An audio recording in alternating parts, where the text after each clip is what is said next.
Уважаемые участники Петербургского международного экономического форума, просим вас занять свои места, отключить мобильные телефоны и вспышки фотокамер. Пленарное заседание начнется через несколько минут. Dear participants of the St. Petersburg International Economic Forum, you are kindly requested to take your seats, switch off your mobile phones, and disable the flash on your cameras. The plenary session is starting in a few minutes.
At the beginning of our era, the biggest countries were vying for geopolitical and economic dominance. At first stages of development, economic heft was ensured by growth in population. Dominating were the Roman and Byzantine empires, as well as Asian civilizations. During the geographic discoveries, trade relations, and technological progress emerged to the forefront. Controlling the world trade and first industrial revolution pushed the Western countries to the forefront. The 20th century saw the main economic development waves initiated by the Marshall Plan, the Council for Economic Assistance, the Japanese economic miracle, as well as by the Asian tigers. But the first beneficiaries were those countries that managed to control that economic growth. In the West, it was most importantly the US.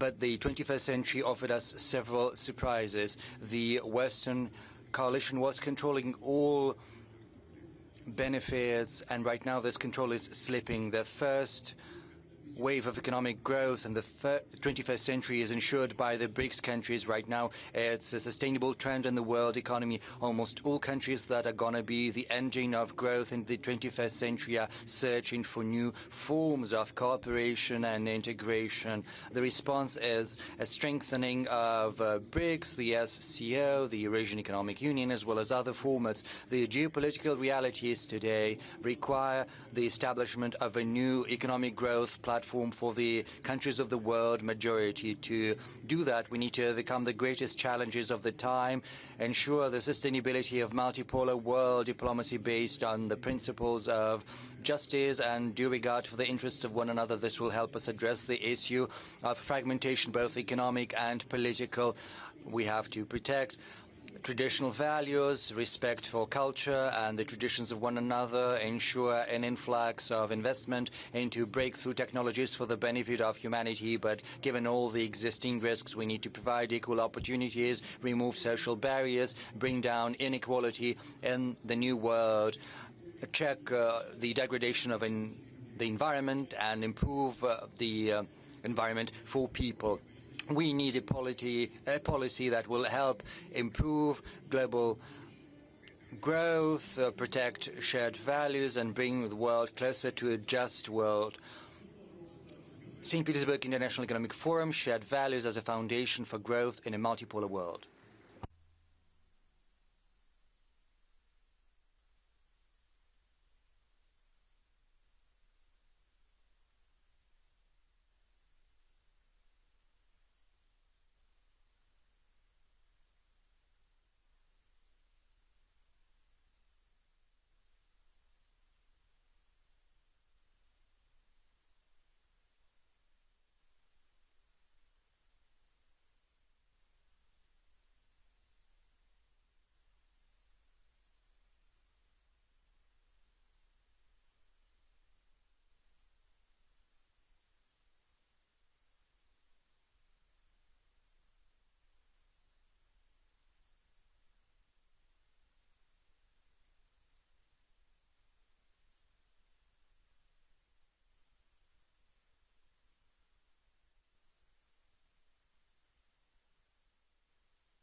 Уважаемые участники, Distinguished participants of the St. Petersburg International Economic Forum, please take your seats.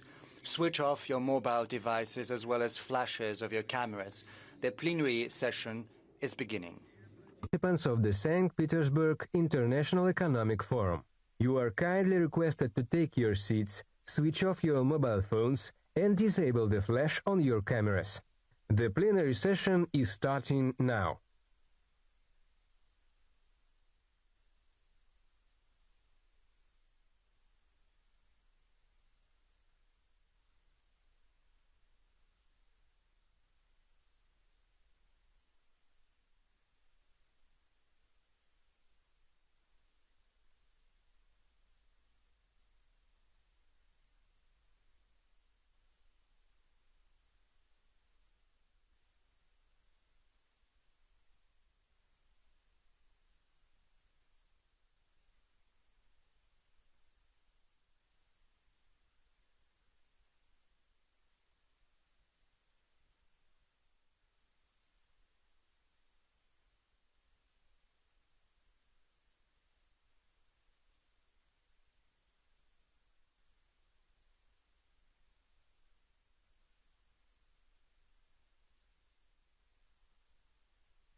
Президент Российской...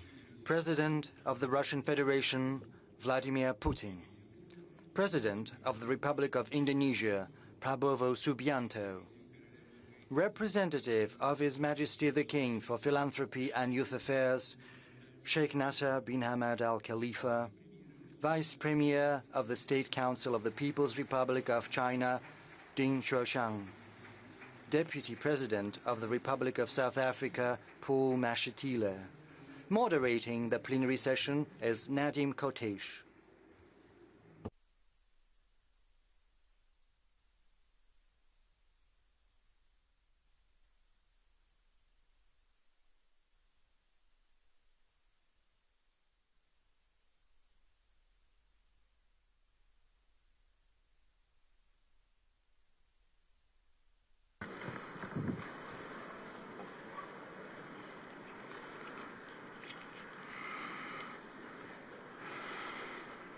Good evening, everyone.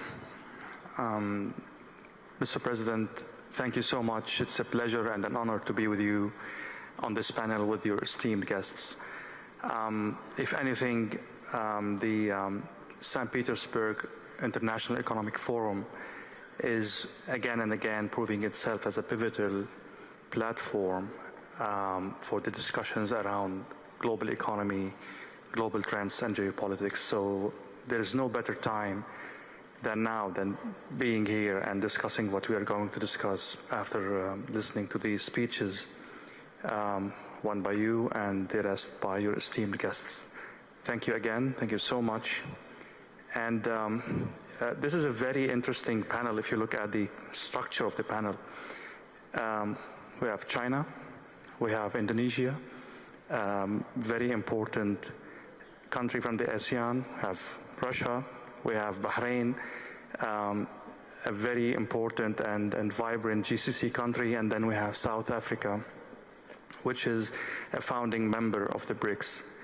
And still some people would say Vladimir Putin is isolated, so I don't know if this panel says something, it says how multipolar the world has become.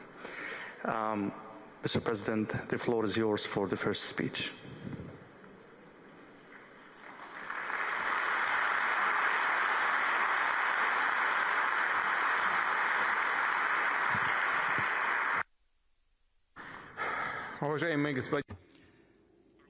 Excellency, Mr. Prabowo Subianto, Your Highness, Sheikh Nasser, Excellency, Mr. Ding Xuexiang, Excellency, Mr. Paul Mashatile, ladies, gentlemen, friends, I welcome all the participants and guests of the 28th St. Petersburg International Economic Forum. Traditionally, it is a platform for substantive, meaningful discussions on the most relevant subjects of this day, and we are glad that these discussions in the forum platforms are attended by representatives of 140 countries and territories. This year, the themes discussed here, and all of them are important, or rather, as colleagues call them, discussion tracks, include the quality of growth in a multipolar world and great challenges. And these challenges include tectonic shifts in global economics and demographics, including the dynamics of the world's population. They also include social, societal, and geopolitical controversies that manifest themselves through crises and regional conflicts that are flaring up anew with greater force. Unfortunately, this is something we are witnessing currently in the Middle East. Finally, these challenges include climate change and acute environmental issues that require a response, as well as a transition to a new technological structure, which is founded upon digital platforms, AI, and autonomous systems that are capable of making decisions without the participation of human beings. The thing is, how do we make sure that these positive technological changes are spread ubiquitously? How do we make sure that these new digital technological solutions are universally acceptable, allowing countries, regions, and cities achieve a new level of development, climbing the ladder of progress, making sure that this technological breakthrough benefits everyone, including in terms of changing societal structure, decreasing level in inequality, as well as higher standards of living. How do we make sure every person has equal opportunities and gets access to knowledge that will help tap into their potential? And how do we implement the fundamental principle of justice? In the course of my address, I would like to dwell on the tasks at hand for Russia. I'll also speak about what we're doing to address these tasks together with the business community, the academia, and civil society. I'll speak about the approaches we propose in order to support economic growth, not just within our country, but also how we create joint mechanisms for global and regional development in partnership with friendly nations. Let me start with an overview of the current state of the Russian economy. Despite a challenging external environment, the Russian GDP over the last 2 years has been growing by more than 4% every year. In other words, that was higher than average across the world. Speaking about the structure of this growth, let me cite a specific criterion indicator which we have dubbed non-oil and gas GDP. It's calculated so as to factor out the influence of industries related to the extraction of hydrocarbons. So this non-oil and gas GDP in Russia in 2023 grew by 7.2%, whereas in 2024 it grew by almost 5%, namely 4.9%. In other words, we see a higher growth rate than across our GDP on average.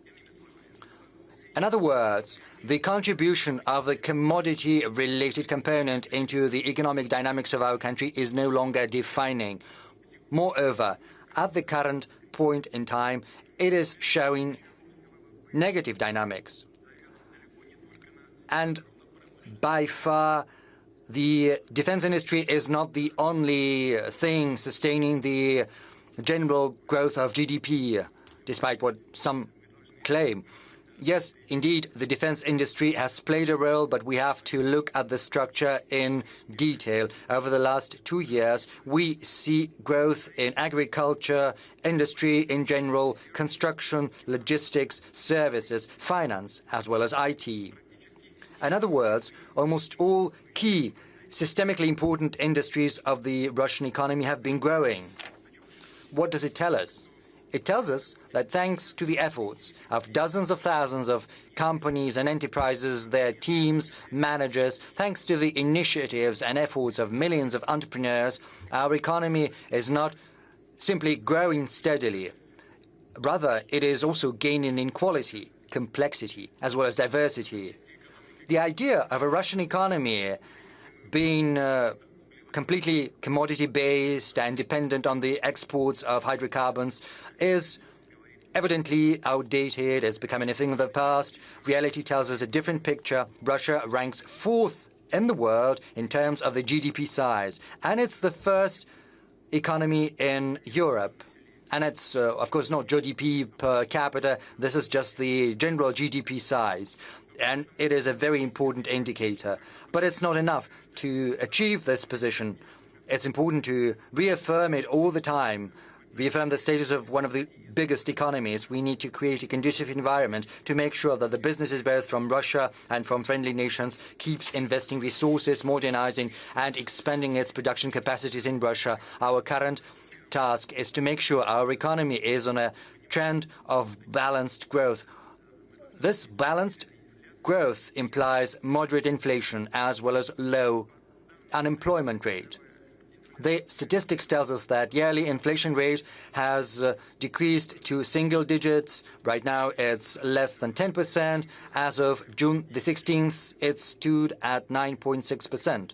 Certainly, a lot still needs to be done, but we keep on targeting the inflation rate.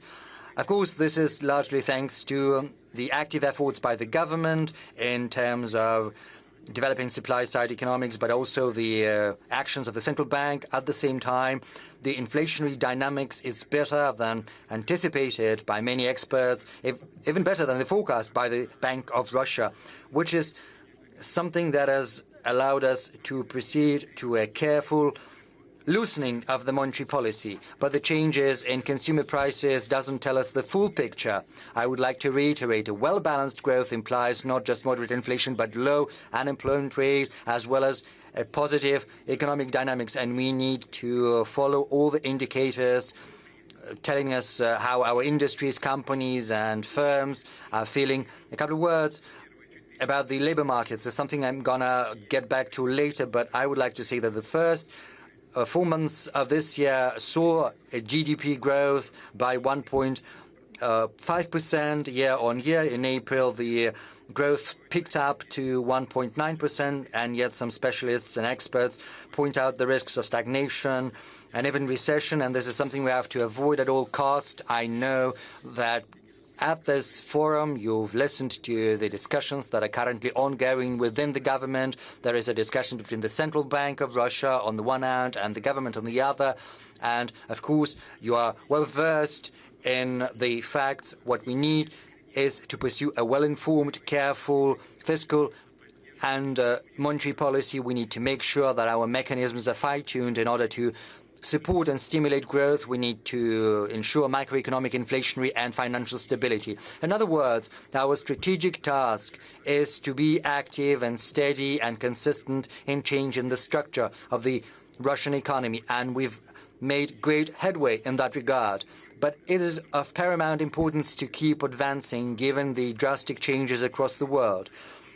The importance of additional measures to those ends, that is something we discussed during the session of the Council on Strategic Development and National Projects back in December last year. The government, regions, the business, expert community and academia have to work together to improve the long-term economic growth and achieve structural changes in the economy. Let me dwell a little bit on these key aspects we need to address today. First and foremost, we need to change the nature of employment and consumption patterns. We have to create an environment which will stimulate economic activity among our citizens, to make sure that our young people and senior citizens can fully tap into their potential in the labor market so that they can get new competencies, build a successful career and improve their income. In other words, I'm referring to a transition to an economy of high wages based not on a shortage of labor force, when entrepreneurs have to resort to raising wages so as to vie and compete for workers. Rather, these high wages have to be based on the quality of jobs as well as higher labor productivity. Over the last 4 years, employment in Russia grew by 2,400,000 people. Starting from October last year, across the country, we stabilized the unemployment rate at around 2.3%. We managed to achieve a record low of unemployment rate. We are also witnessing positive dynamics in those Russian regions that traditionally have been facing acute problems in employment. I refer, as colleagues know, mostly to the south of Russia. And right now, we see the unemployment over there half or so. This is thanks to well-informed, stimulating macroeconomic policies as well as active efforts by the regional authorities with the support of federal employment programs. It is also important to integrate up-to-date and cutting-edge technological solutions such as platform-based employment and digital marketplaces. Our colleague from Bahrain has told me that he's just been to the Chechen Republic, and with his own eyes he witnessed the republic's development. The Chechen Republic is a good example in that regard. I would also like to point out that youth employment is growing. I mean, those young people who are simply entering into the labor market, trying to secure their first job. In terms of youth unemployment, Russia is one of the world's top performers because we have an unemployment rate among the young people at around 7.5%, whereas, just to cite an example, France and the UK are facing the unemployment rates of 16% and 11% respectively. Generally speaking, youth unemployment is a most acute economic and social issue across the modern world. But as we can see, Russia is more or less successful in addressing this problem. We are following the right path and we are coping with it. Of course, there is room for improvement, but I would like to underscore that progress in that field is undeniable. And active youth employment yields results not just in the short term, because a good start, being a highly sought-after specialist in the labor market, this is something that sets the stage for later professional career of a young person and their place in society. It has an influence on their desire to make a family, take care of their parents, raise children, not just the firstborn, but fortunately the second or the third, and other children. And of course, this helps address social, economic, and demographic development of the country. Moving on, our employment is growing in the industries that create great added value and end products such as high tech, and I also refer manufacturing in IT, tourism, whereas employment in supporting industries such as public administration, trade and finance sees a decrease in employment there. And this is an objective fact and it's well grounded. Maybe not everyone knows that, but this is a very good trend that the employment there is decreasing. Just for your information, if we look at the dynamics in information and communication, we see an increase of almost 30% by 350,000 people. We see a 10.2% growth in manufacturing industry, whereas the number of workers in trade has decreased by 170,000 people, which is minus 3%. These are gradual yet very significant trends that reflect the structural and quality changes. We intend to keep working through increasing the efficiency of our economy and introducing digital platform-based decisions and solutions to make sure that we decrease employment in the so-called supporting industries, but we have to provide those who are employed there with an alternative. And to that end, we will stimulate the creation of better, more attractive jobs with higher labor productivity that satisfy the new technological structure. And of course, for the benefit of our people, we have to fine-tune the labor legislation. The government has drafted a package of such amendments. I would like to ask the State Duma to adopt those amendments swiftly. I would like to reiterate that high-quality, structurally sound employment holds the key to improving income of citizens and families and decreasing inequality. Of course, inequality is still a problem, but we are making good headway in addressing that. We have already managed to do a lot to raise the income of the most vulnerable citizens. And on a particular note, I would like to say that we've managed to achieve a record decrease of poverty, because as of the end of last year, poverty level stayed at 7.2%, and the positive dynamics is still very much in effect. And the first quarter of this year has seen a decrease of more than 2 million people, of those who earn less than the minimum wages. This August Assembly knows that, but I would like to say that in 2000, the poverty level in Russia stood at 29%. This is for information of our guests. And unfortunately, 42.3 million people lived in these undignified conditions. In 2024, this level is just 7.2%, and it's just 10.5 million people. But this is not the end of our journey. We need to make sure that this figure goes down. We first have the task of decreasing it to 7% and then to 5%. But if we look at the economy in general, we see that the level of wages across Russia is still not sufficient. It's not adequate, and we need to be ambitious. We have to build an economy of high salaries, of high wages. It's of the utmost importance. This has to be based on higher labor productivity.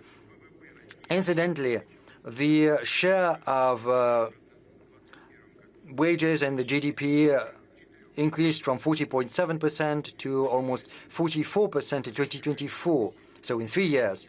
What are we concentrating our efforts on? First and foremost, we are adapting education programs to the needs of the real sector.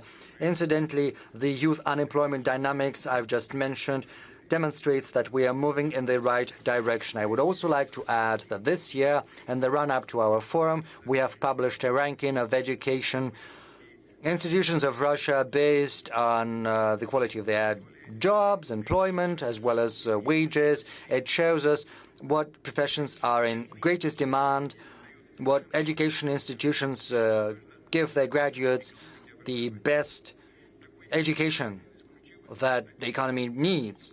This ranking shows the efficiency of management teams of these education institutions, and I would like to ask the heads of relevant ministries and colleagues both at the federal and regional level to pay close attention to that ranking, using it as an instrument for managing changes in professional education. Moving on, with a view to raising the income of our citizens, we need to raise their qualifications and retrain them to provide them with an opportunity to grow professionally, to move to other companies and even to other regions. In other words, we need to increase the mobility of labor force, which is of the utmost importance to the economy. It gives people a chance to occupy better, more promising positions with better conditions and terms and better wages. We also need to invest in new equipment, automate and integrate robots in manufacturing capacities, and they have to be serviced as well. And this will require professional, highly competent and highly paid employees.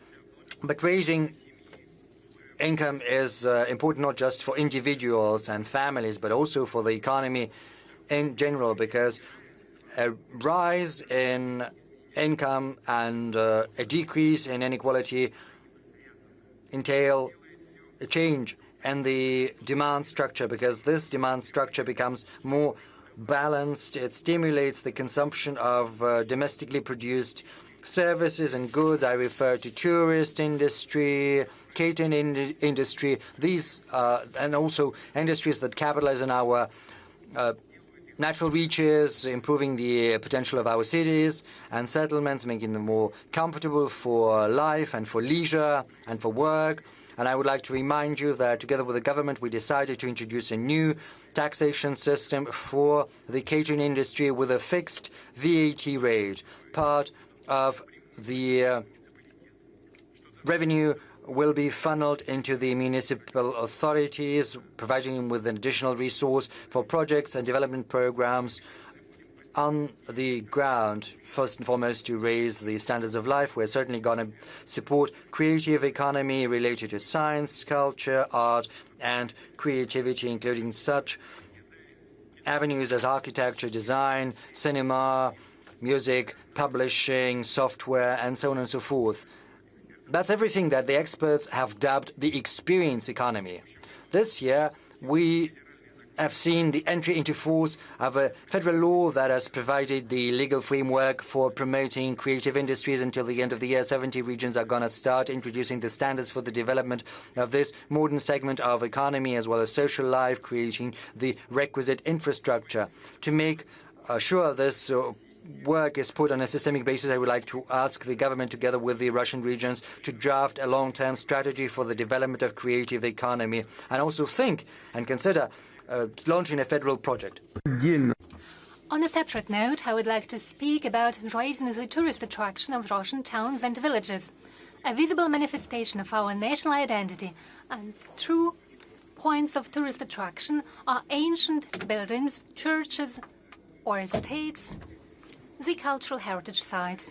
We have agreed that by 2030, we renovate no less than 1,000 such sites all across our country to give them a second life, including by means of opening museums, educational and exposition centers, hotels, and so on.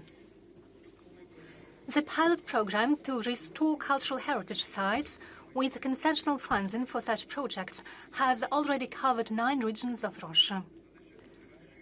The current goal is to extend it to other constituent entities of Russia. To make sure that allocated funds produce a better result, I suggest the following solutions. We could unite the resources of 2 concessional lending programs for creating tourist infrastructure and preserving the cultural heritage sites. Thus, the renovation and overhaul of ancient buildings for the business purposes in particular could be additionally funded from the loans that reduce trade. Apart from that, I suggest that we apply to these projects the so-called umbrella surety mechanism by the cooperation with the development of small and medium entrepreneurship. Let me add that at cultural heritage sites, there is a complicated investment and construction cycle. All those who are involved in it know it full well. It takes a long time, which we have to reduce where it is justified. We need to get rid of excessive formalism, definitely not to the detriment of preserving historical memorials. I ask colleagues from the Presidential Office to establish a designated interagency platform and come up with solutions on this topic and in general as regards restoration of cultural heritage sites. I have already mentioned the program to create a tourist infrastructure. We try to carefully and delicately involve our national parks into the tourist sphere. We put in place conditions to make sure they can be visited by tourists with due attention to the nature and protected ecosystems. It is another example of how Russia is implementing its environmental agenda. We don't waste the natural resources to seek short-term benefits, but we preserve and multiply them to the interest of the people and to the benefit of our society. In this context, I would like to mention this. Over the past decades, we have accumulated millions of tons of wastes from industry and mining companies. Of course, they are harmful to the nature and to the people, and they create problems. So I suggest that we think of launching special projects in order to recover valuable components of these wastes. We have designated technologies, we have to make use of them, thus business will be able to get profits and it'll help eliminate the accumulated environmental harm and at the same time encourage the development of natural domestic science and industry. Dear colleagues, exploration of new industrial, high-tech and service areas and spreading the range of economic activities are elements of structural transformation in the Russian economy. In this context, there is a second key area of our activities on which I would like to focus today. That is a new quality of investment climate. In a sense, I'm talking about a dramatically minimization of costs incurred by the business and entrepreneurs in all fields, starting from construction to ensuring facilities of new projects and to the ongoing operational activities, including all forms of accounting and notary services. We are working in close contact with regions, entrepreneurs and expert circles. Together we try to make sure that business and investment activities are growing all across the country in every town and village. Let me remind you that we have set ourselves a goal. The capital investments in Russia by 2030 has to grow by no less than 60% against 2020. The government has already launched a system for supporting investments in the regions. It includes provision of comprehensive and full services for the investor up to the stage when the plant is put into operation with access to all support mechanisms, including tax benefits and exemptions. We will carefully monitor how this is implemented and adjust it, taking into account the wishes of the business, its demands and needs. And of course, we will follow the example of the regions who are leading in terms of attracting capital investments and multiplying their successful experience and best practices. Traditionally, at this platform, I would like to announce the results of national ranking of the state of investment climate, which is prepared by the Agency for Strategic Initiatives. Now the ranking takes into account a greater number of indicators, 82 instead of 70. That is, it has become more detailed, which means it is more informative now. The capital of Russia, Moscow, leads the ranking just as before. It is followed by the Republic of Tatarstan and the Nizhny Novgorod region. They have demonstrated the greatest dynamic in this year. Both regions rank number 2 with similar results. Their current parameters of investment attractiveness are higher than Moscow had last year. What does it mean? It means that the standards are constantly growing. When we work in the investment climate, we should never stop. We should always look into the future and set new goals. In the third place of the ranking is Moscow region and the Republic of Bashkortostan. And in total over the past year, 57 regions have increased the integral index. In particular, I would like to note the regions of Chelyabinsk, Tver, Smolensk and Kaluga, as well as the regions of Voronezh, Saratov, Sakhalinsk, Novosibirsk and Lipetsk and the Altai region. They have demonstrated the highest dynamic. I congratulate colleagues in the regional teams on these results, and I wish all the regions further success in this important field. Let's welcome their success. Thank you.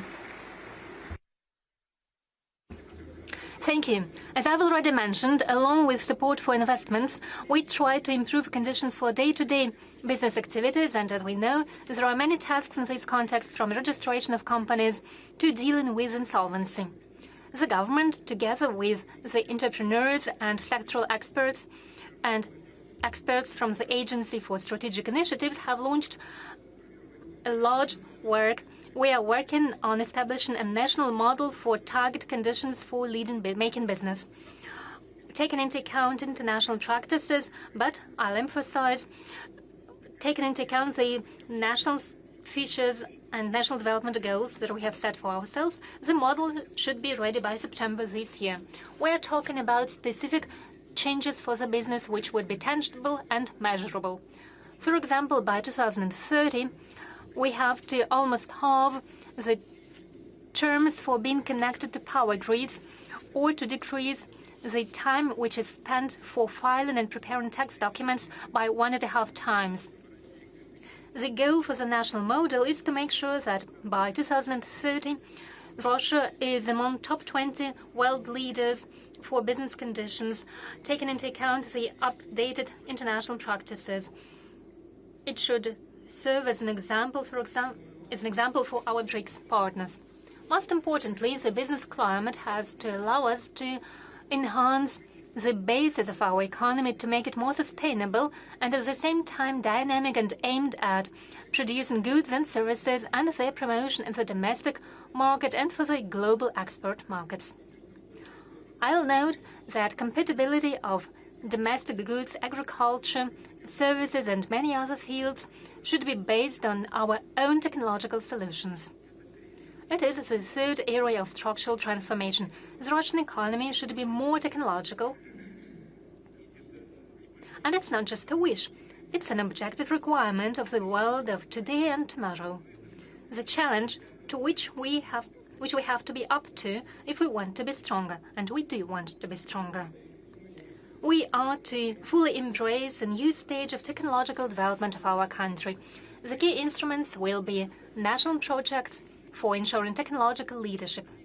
They were launched this year, and together with colleagues we have agreed that events within these national projects will be updated and added. By 2030, the aggregate spendings by the state and business for R&D in Russia should increase to reach no less than 2% of GDP. A special role is to be played by the private business. Its investment for these purposes should at least double. In this context, I would like to stress this. Supporting the technological transformation of Russian economy is the key task of almost 24 of funds and development institutions. But every one of them has its own methodology and approach. As a result, entrepreneurs have to come up with technical documents and other documents in different ways. On the other hand, it happens that funds and institutions may compete for same projects. Yes, competition is useful, but in this case, the interagency competition doesn't benefit the common cause, but on the contrary, it decreases the efficiency of financial organizational resources. Recently, we set up a designated working group under the Council for Strategic Development and National Projects. It's led by a head of Web RF, Igor Shuvalov, and I ask colleagues from the working group to analyze the activities of funds and development institutions on the technological track. The goal is to eliminate duplicating of functions, coordinate work of development institutions, and come up with unified requirements for business support procedures, from registration of an invention to serial production of high-tech goods. I'll stress, over the past 2 years, the number of invention registration applications from domestic companies and scientific organizations has grown by 13%. There is a growth in the field of optics and computer technologies, consumer goods, and pharmaceuticals. However, it is important not only to develop solutions, but to implement them in a swift manner in goods and services for which there is demand within a country and on a global arena, which would be able to improve the quality of life of our citizens and make it more comfortable and convenient. We agreed that colleagues in the government will personally supervise implementation of new technologies in their fields of responsibilities. They will adjust the regulatory framework for experiments, testing, piloting, and upscaling the prospective solutions. It is important that the government comes with an annual report about dynamics of technological development to assess the current level of technological sovereignty of Russia and breakthrough solutions for technological leadership, as well as the tempo of their implementation in different branches of economy. Unfortunately, today the level of so-called commercialization of inventions in the university context is low. Small innovative entrepreneurs unfortunately are in a situation where only one invention in 100 reaches practical application. It is too few. We need more active cooperation between educational institutions, R&D institutions, and business environment. We have to help them find each other. We have a program entitled A University of Entrepreneurs. It involves experienced businessmen who work together with students in designated workshops in the higher educational institutions. They come up with advanced technological solutions and products. We have already seen the first results.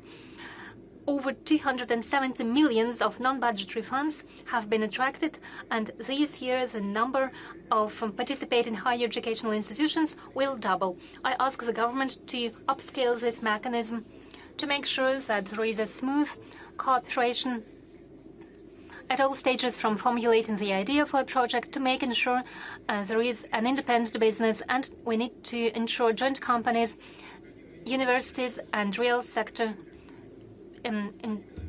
companies. There is another important issue. We need to further development the market of intellectual property. We should expand the possibilities for loans secured by patents and trademarks. They should help business. They should help business have real assets which would attract investments. By the way, Russia has over 1 million of valid trademarks. Over the past year, our entrepreneurs have registered almost 77,000 brands, primarily in the fields of light industry, software, household chemicals, and some other fields. It is by 12% more than a year before. It is a good tempo and will support new Russian brands. In a month in Moscow, we'll see the results of a new competition entitled That's Us. Small and medium enterprises account for a great number of shares, and they require promotion as they enter new markets. Small businesses, separate entrepreneurs, or just a handy person from a small town or village today can find a customer for their products or services with the help of marketplaces. Previously, it was almost impossible. The audience, the number of their customers is growing not only in our country, but all across the world. Unlike most countries dependent on global platforms, Russia has good examples of own successful electronic platforms. It is a real and tangible achievement of domestic business of which we can be proud of. We will continue putting in place conditions under which Russian digital platforms will develop and compete with international giants. We have already come up with a draft law which will be a first step to building a modern regulatory framework for platform economy. I ask the State Duma to accelerate the adoption of this draft law. I'll add, in the field of digital platforms, there are certain problems, in particular unfaithful practices of making business, violating the competition and the rules for using the data. I ask colleagues from the President's office, together with the government and business representatives, to discuss this topic within the interagency working group.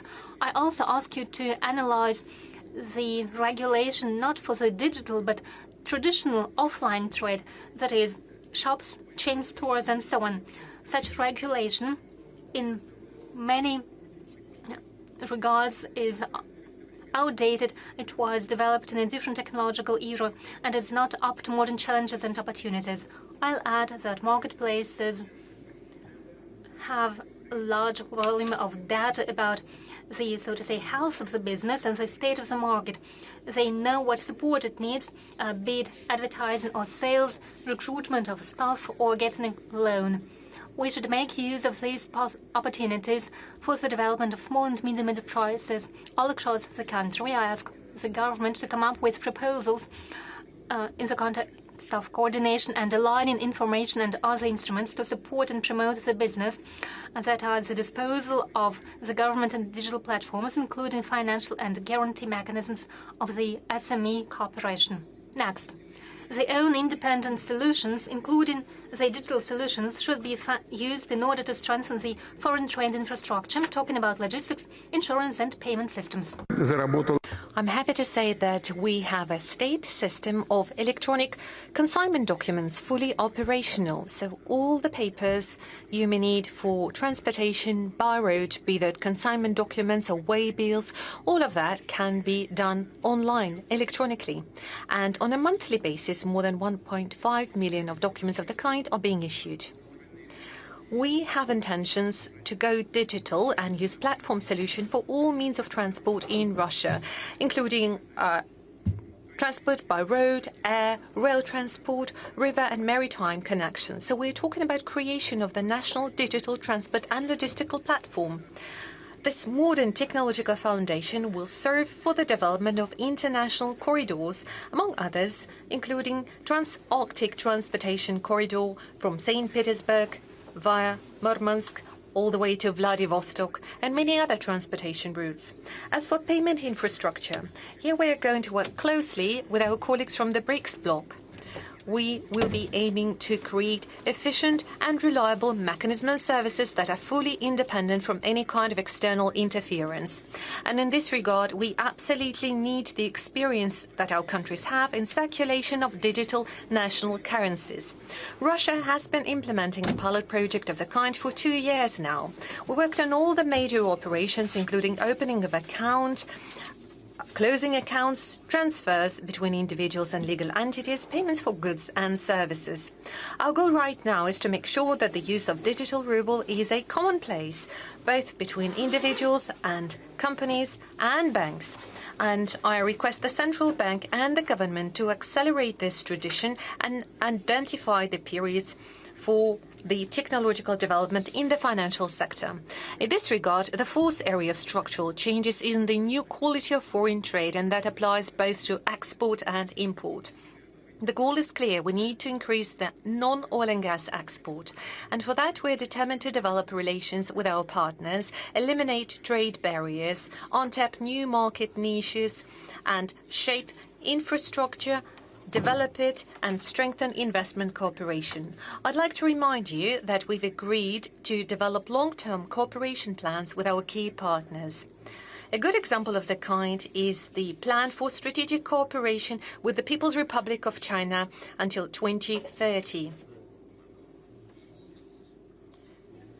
Among Among others, we are going to develop action plans with countries like India, and those are to be finalized in the nearest future. We're also going to implement the national project dedicated to matters of international cooperation and export.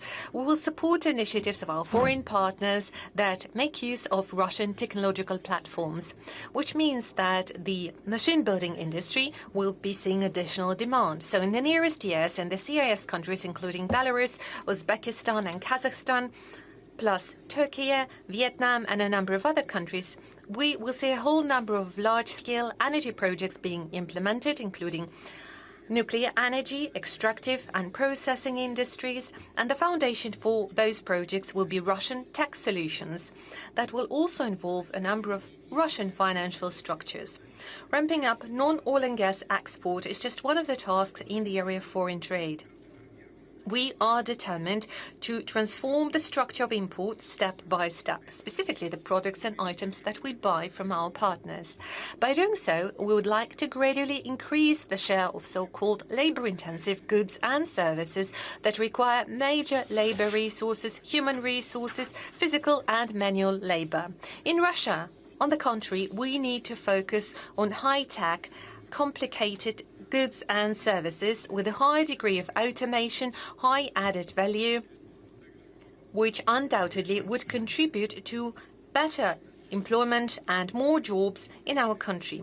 Definitely with our partners from the Eurasian Economic Union, we are going to adjust tariff and customs policy in a way to create motivation for establishment of new manufacturing chains. We would like to encourage technological transfer to our country. We want to bring more tech solutions that should also create better quality of jobs and create more better paid jobs in the country. And I request the government to do the analysis together with the business community and come up with the proposals in the nearest future regarding potential and specific actions in this area. Dear colleagues, finance, infrastructure, the real sector of the Russian economy are developing along the principles of high technologies, flexibility, and ability to quickly respond to external challenges and any fluctuations to the demand that may happen on the side of our citizens or foreign partners. This approach is fully applicable not just to the civil sector, but obviously to the area of defense, and specifically the defense industry. Our meetings inevitably touch primarily on the matters of economic development and economic growth. Here at the forum, we talk about the current state of the economy. But in the world of today, we see that there is less and less of division between the defense industry and the other part of the economy. Some countries no longer have the difference.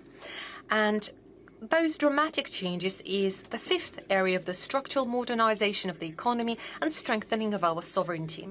The key principles in this regard are the following. First and foremost, technological advancement on all stages, from development and manufacturing to logistics, procurement, and taking care of supplies to specific military units. We need to make sure that we constantly improve technological innovations in the civil sector, among others, but we also need to implement them very quickly in the area of defense and security.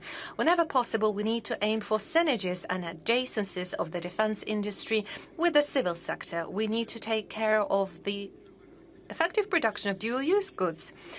Very frequently, there is no need to take care of adjacencies because many goods are dual-use by default, and they are very much in need in maritime and river facilities, aircraft engineering, electronics, manufacturing of medical equipment, agriculture, and more. I will tell you that we need to step away from clearly differentiating the companies between the military industry and those companies operating exclusively in the civil sector. The situation evolves in a way that we see that there are more and more competitors and competition from the high-tech holdings capable of addressing both military and civil objectives. The second point is all about the speed of change. Today, global business leaders, among others some of the Russian companies, may show that time needed from ideation to actual creation of a product can be reduced down to a quarter or even several months. And the time needed from the actual time of manufacturing of the product to the time it is delivered to the end consumer amounts to weeks or even days. The area of defense and security should be guided by those high standards. And finally, of course, flexibility. We are talking about increasingly important role to be played by commanders of military units, formations, and managers of the enterprises operating in the military industry. Primarily, it is all about taking care of the technical supplies, testing new hardware and machinery, and finally developing the final results and the tactics of achievement of this result. And I guess our colleagues from the area of defense industry and any adjacent industries would agree that it is crucial to develop the mechanism of very quick and effective scaling of best practices. We know how to do that, and we are doing it successfully. Fourth, economic efficiency is crucial to provide for the task we face in the area of defense. And a good example of the kind is introduction of video surveillance system using artificial intelligence. And it allowed us to dramatically reduce the number of offenses committed, for example, in the city of Moscow. That also applies to the fairly cheap and affordable UAVs. That is a very efficient way to destroy and eliminate very expensive military equipment. Obviously, we're going to learn from the negative experience as well. It is all valuable, building up to ability to make the right decisions. Generally, the defense industry has accumulated good pace, and the enterprises of the industry have been able to increase their produce manifold and are taking care of new weapons and arms production. We are determined to constantly modernize and update military facilities of the armed forces of Russia to make sure they are in line with the latest developments and state-of-the-art technologies that have proven their efficiency in combat conditions. At the same time, we're determined to develop military and technological cooperation with friendly countries. And here we're not just talking about supplies or modernization to supplies of machinery or hardware. It is also about joint developments, preparation of hardware, and creation of industrial capabilities on a turnkey basis. Dear colleagues, today I focused on 5 key areas of structural modernization needed by the Russian economy. And there are national projects already launched focused specifically on those goals. That also includes state programs. They require constant adjustment, taking into account the evolving situation in the world and new opportunities opening up to us. I request the Russian government to digitalize and make sure they monitor the KPIs related to the key structural changes in our economy. I also request you to monitor its dynamic and adjust if necessary. As mentioned earlier, the global economy is living through the largest scale transformation over the decade. The countries of the global majority are ramping up their potential by adjusting the power balance and changing the economic map of the planet. At the beginning of the 21st century, BRICS countries amounted to 1/5 of the global economy. Well, just 1/5. But today, the BRICS bloc account for 40% of the global economy. It is obvious that this share is set to grow. This is a medical fact. And this is going to happen inevitably. First and foremost, thanks to dynamically evolving countries of the global south. It is important that this growth is becoming increasingly sustainable, embracing more and more countries. And for that, we need a principally different development model, not the one based on the rules of neo-colonialism, when the so-called golden billion is sucking out resources from all other countries in the interest of a very narrow circle of the so-called elites. Not even in the interest of the people of those very countries. They are focusing specifically on the interest of their elites. If we are to look how this well-being was accumulated, for example, by the United States over the last decade, you would see that this is specifically the US elites and establishments acquiring all the profits and benefits. This is publicly available data, and if we are to look at the middle class, regular citizens, they would never benefit from those extra profits. Probably that is exactly one of the causes for the changes that we're witnessing today, among others, in the political arena. And we need to make sure that all of those changes are contributing to better quality of lives of people in our countries. It has to be translated into better quality of education, science, technologies, and infrastructure. And those are the priorities set by Russia, who is implementing its own agenda. Strategic areas that I have highlighted today require stable long-term capital flows, among others from international companies and investors. And in order to provide for that, we have to create an open and fair platform for global growth that will unite investment mechanisms and technological standards, financial and logistical services, trade instruments and other solutions. I will reiterate, the goal per se is not to modernize the outdated mechanisms of the era of globalization. They are outdated. They have discredited themselves. We need to come up with a new model of development free of any kind of political manipulation, taking into account national interests of the countries. And obviously, this model should be focused on the needs of our citizens and their families. At the BRICS summit that took place this autumn last year in the city of Kazan, 35 countries came together, representing 2/3 of the population of planet Earth and half of the global economy. They all expressed shared understanding of approaches needed for the future world. Today, the BRICS countries set the bar by choosing and favoring the so-called human-centric industries. They are launching the largest projects to improve the quality of life. The BRICS countries are implementing large-scale initiatives in the area of nuclear energy and aviation, new materials and IT industry, robotics engineering and artificial intelligence.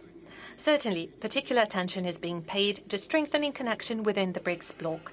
The mutual goods turnover of our countries has already exceeded $1 trillion and continues to grow. All of that are elements of the global platform for growth. They are founded on the key principles of BRICS, that is primarily consensus, parity, accounting for the interests of one another. It is particularly important to highlight that we are open to anyone who would like to join us in this work, because the bigger is the circle of the countries involved in shaping and development of this platform, the more solid and efficient it will be, the more benefits it can generate for all who is aware of their responsibility to the future generations. Russia welcomes all of its partners to make their contribution to shaping new global growth model. Together, we can provide for prosperity of our countries and stable development of the whole world for many, many years to come.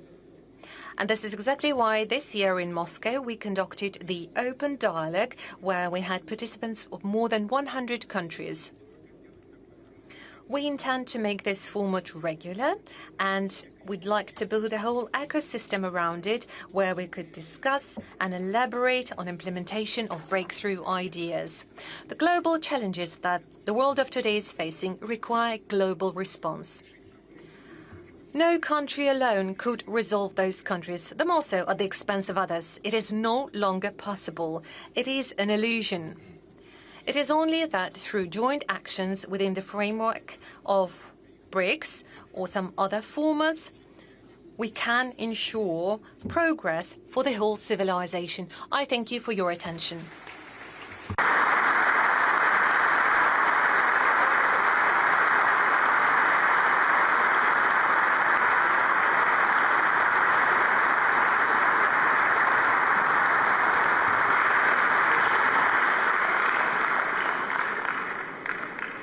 Mr. President, thank you so much for the speech that actually set the stage for a very interesting debate after the rest of the speeches. I give the floor to the President of the Republic of Indonesia, Prabowo Subianto.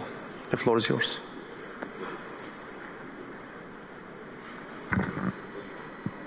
Your speech.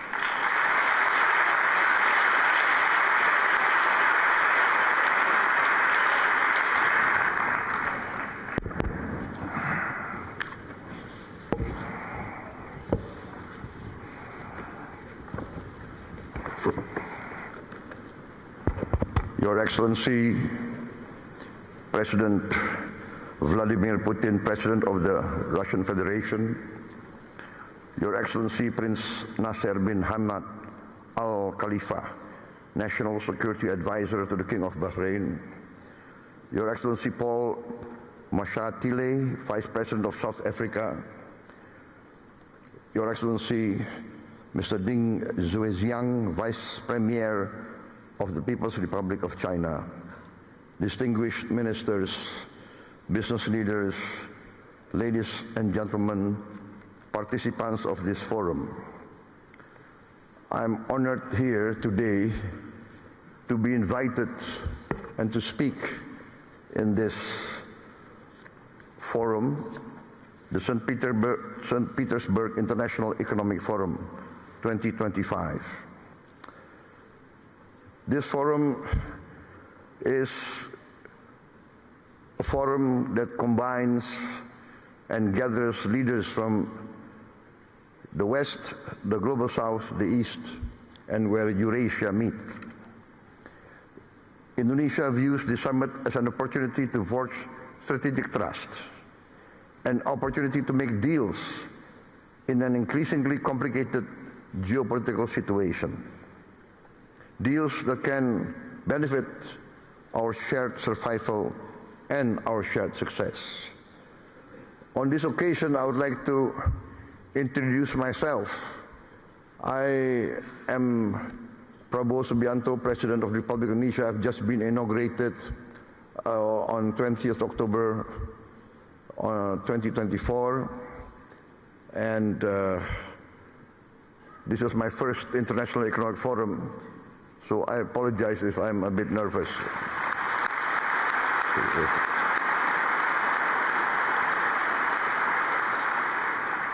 Indonesia is the fourth largest country by population. Every year, there are 5 million new Indonesians arriving in this world. Every year, 5 million. That means every year, a group of people the size of Singapore. So in 10 years, there will be 10 Singapores in Southeast Asia, the size. I give this as an illustration of the size of Indonesia. This gives us great opportunity, but also gives us great challenge. Any leader of Indonesia must think how to feed 5 million more mouths every year, 5 million new school places, etc., etc. The hospitals, and more important and most important is the food. In my opinion, the duty of a government is first to protect its people. And to protect its people means to protect its people from hunger and from poverty and from the suffering of a challenging environment. Therefore, when I took over the government of Indonesia, my main priority was, first, to achieve self-sufficiency in food. Number two, self-sufficiency in energy. Number three, to improve the education level of Indonesians to be able to compete in the challenging era of the 21st century. And fourth, to speed up the industrialization of Indonesia. Indonesia has been fortunate in being given by the Almighty Lord vast economic resources. Vast economic resources. But these vast economic resources, if not wisely managed, actually can be a curse to our people. We have vast forests, we have vast minerals, we have a lot of commodities that are useful for the world. But this has to be managed well. And therefore, in my opinion, every country needs its own economic policy and its own economic philosophy. One of the big mistakes of many countries in Southeast Asia is that we tend to always follow the biggest and the most powerful power in the world. In the last 30 years, we see the dominance of the neoliberal capitalist classical free market philosophy, which basically tends to be laissez-faire. And the Indonesian elite followed this philosophy, and therefore, in my opinion, we have not managed to create a level playing field for all our people. There is vast growth. We have grown 5% continuously, especially the last 7 years. Yes, 35% in 7 years, but we have not managed to have this so-called trickle-down effect. The wealth remains at the top less than 1%. And this is not a formula for success, in my opinion. Therefore, my position is this, that each country must follow its own economic philosophy. The economic philosophy that is in tune and that can be accepted by each country's culture and each country's background. Therefore, I have chosen the path of compromise, the path of the best of socialism and the best of capitalism. Pure socialism, we have seen, does not work. It's utopia. Pure socialism, we see many chances and many cases people do not want to work. Pure capitalism results in inequality, result in only a small percentage enjoying the fruits of the wealth. But our path is the path of the middle way.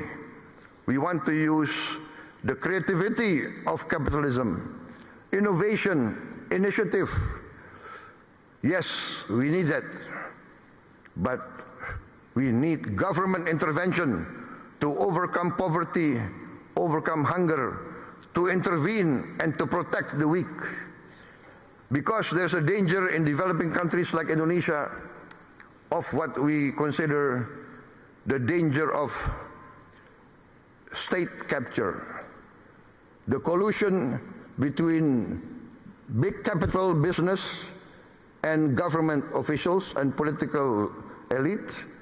In the end, the collusion between these two groups does not result in the alleviation of poverty and the widening of the middle class. Therefore, we have chosen the philosophy which, in essence and in simplicity, can be reduced to one sentence. The greatest good for the greatest many. That is our philosophy. Our government must work to bring the greatest good to the greatest many. And in this case, we have to have a clean government, free of corruption. And this, I think, is the key of rapid development. I am proud to stand here before you. In my 7 months of administration, we have achieved an increase in rice and corn production of around 50%.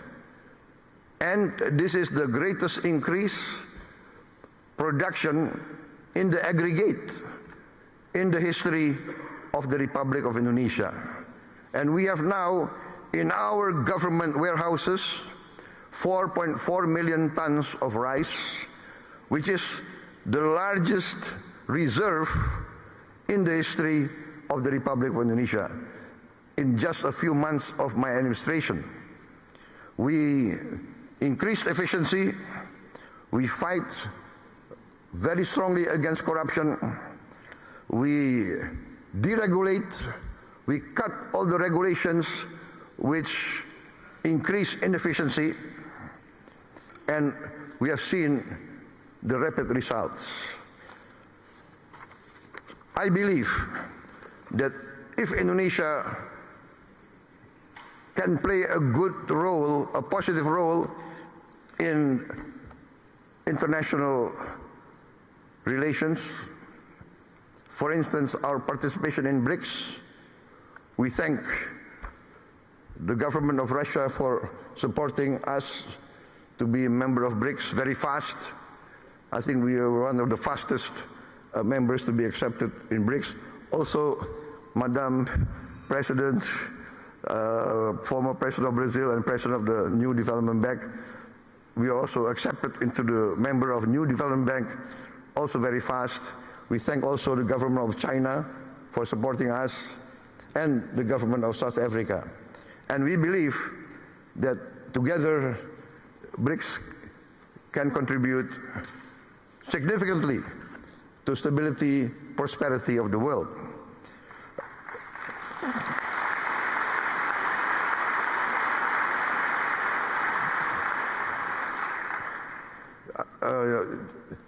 I would like just to tell us a slight story, not part of my speech, but I was asked why I did not attend the G7, but I attended the St. Petersburg Forum 2025. And it's not because I did not respect the G7, it's because I gave my commitment to attend this forum before they invited me. So that's the only reason.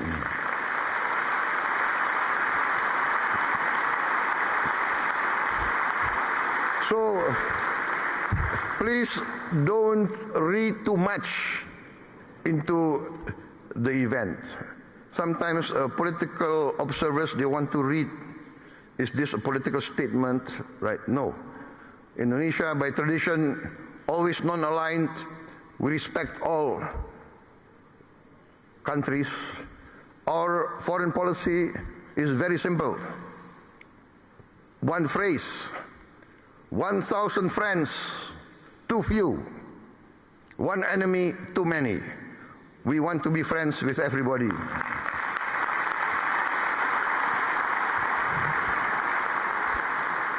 Only with friendship, collaboration, can we achieve prosperity. So thank you very much, President Putin, for inviting me.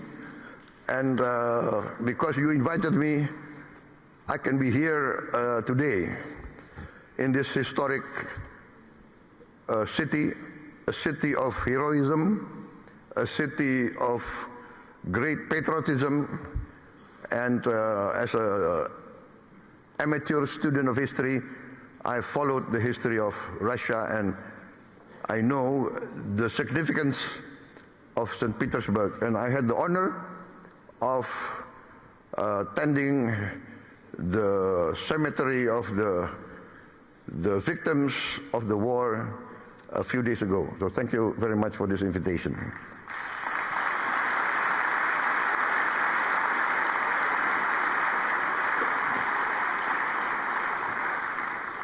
For many times I have said in many forums that Indonesia has chosen the path of non-alignment.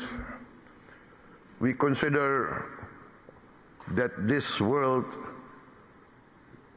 must develop into a multipolar world and is developing towards a multipolar world. The world of unipolar centrality is past. This is the trend of history. This is what's happening in front of us. And So I value very much the leadership of Russia and the leadership of also China. And I want to be very frank, in the present world, in the global south, I think many from the global south will agree with me. Russia and China has never had double standards. Russia and China has always defended the downtrodden, has always defended the oppressed, has always fought for the justice of all peoples of the world. So I say this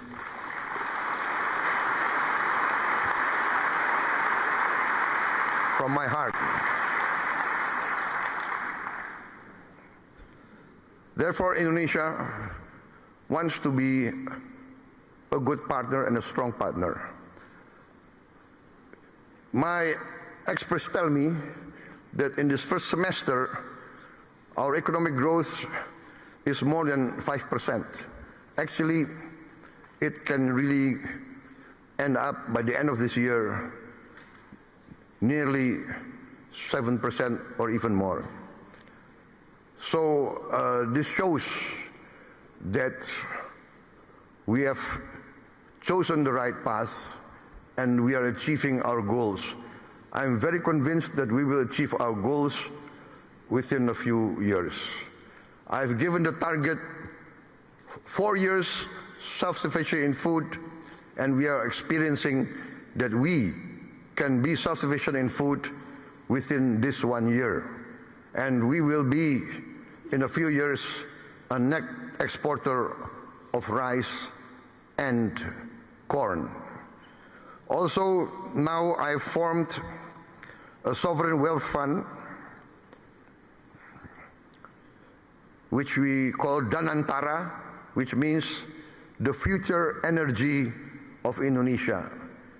So this fund we make to protect the wealth of our children and grandchildren.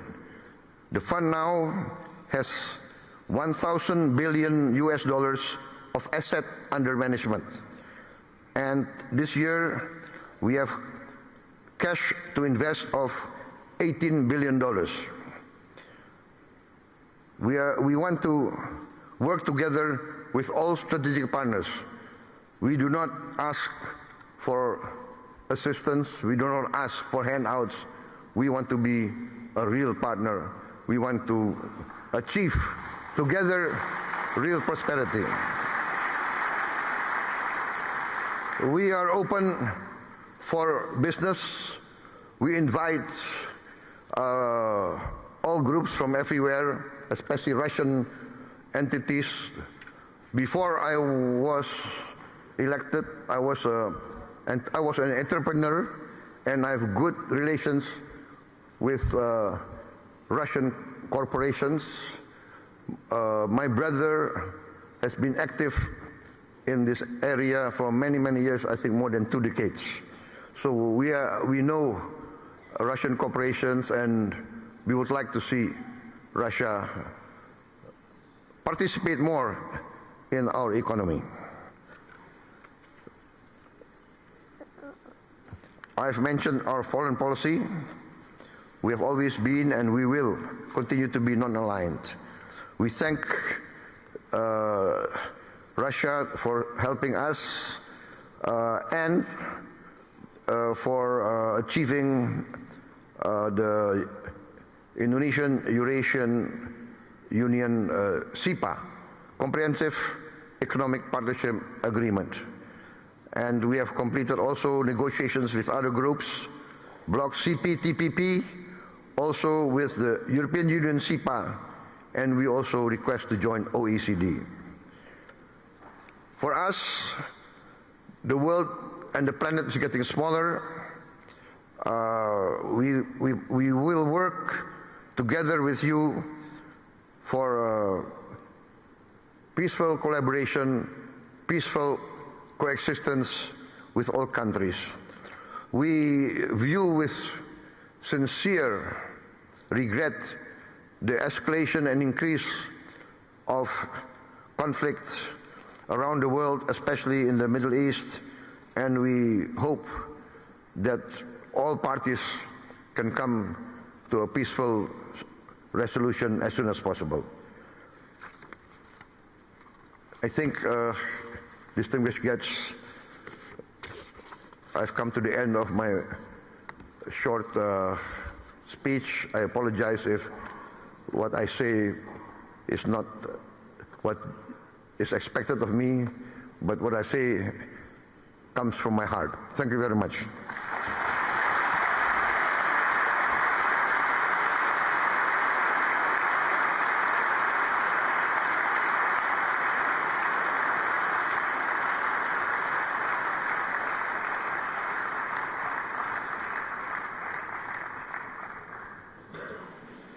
Thank you, President Subianto, and I'm not sure this is your first speech. It doesn't look like, actually. You did a great job. Thank you so much.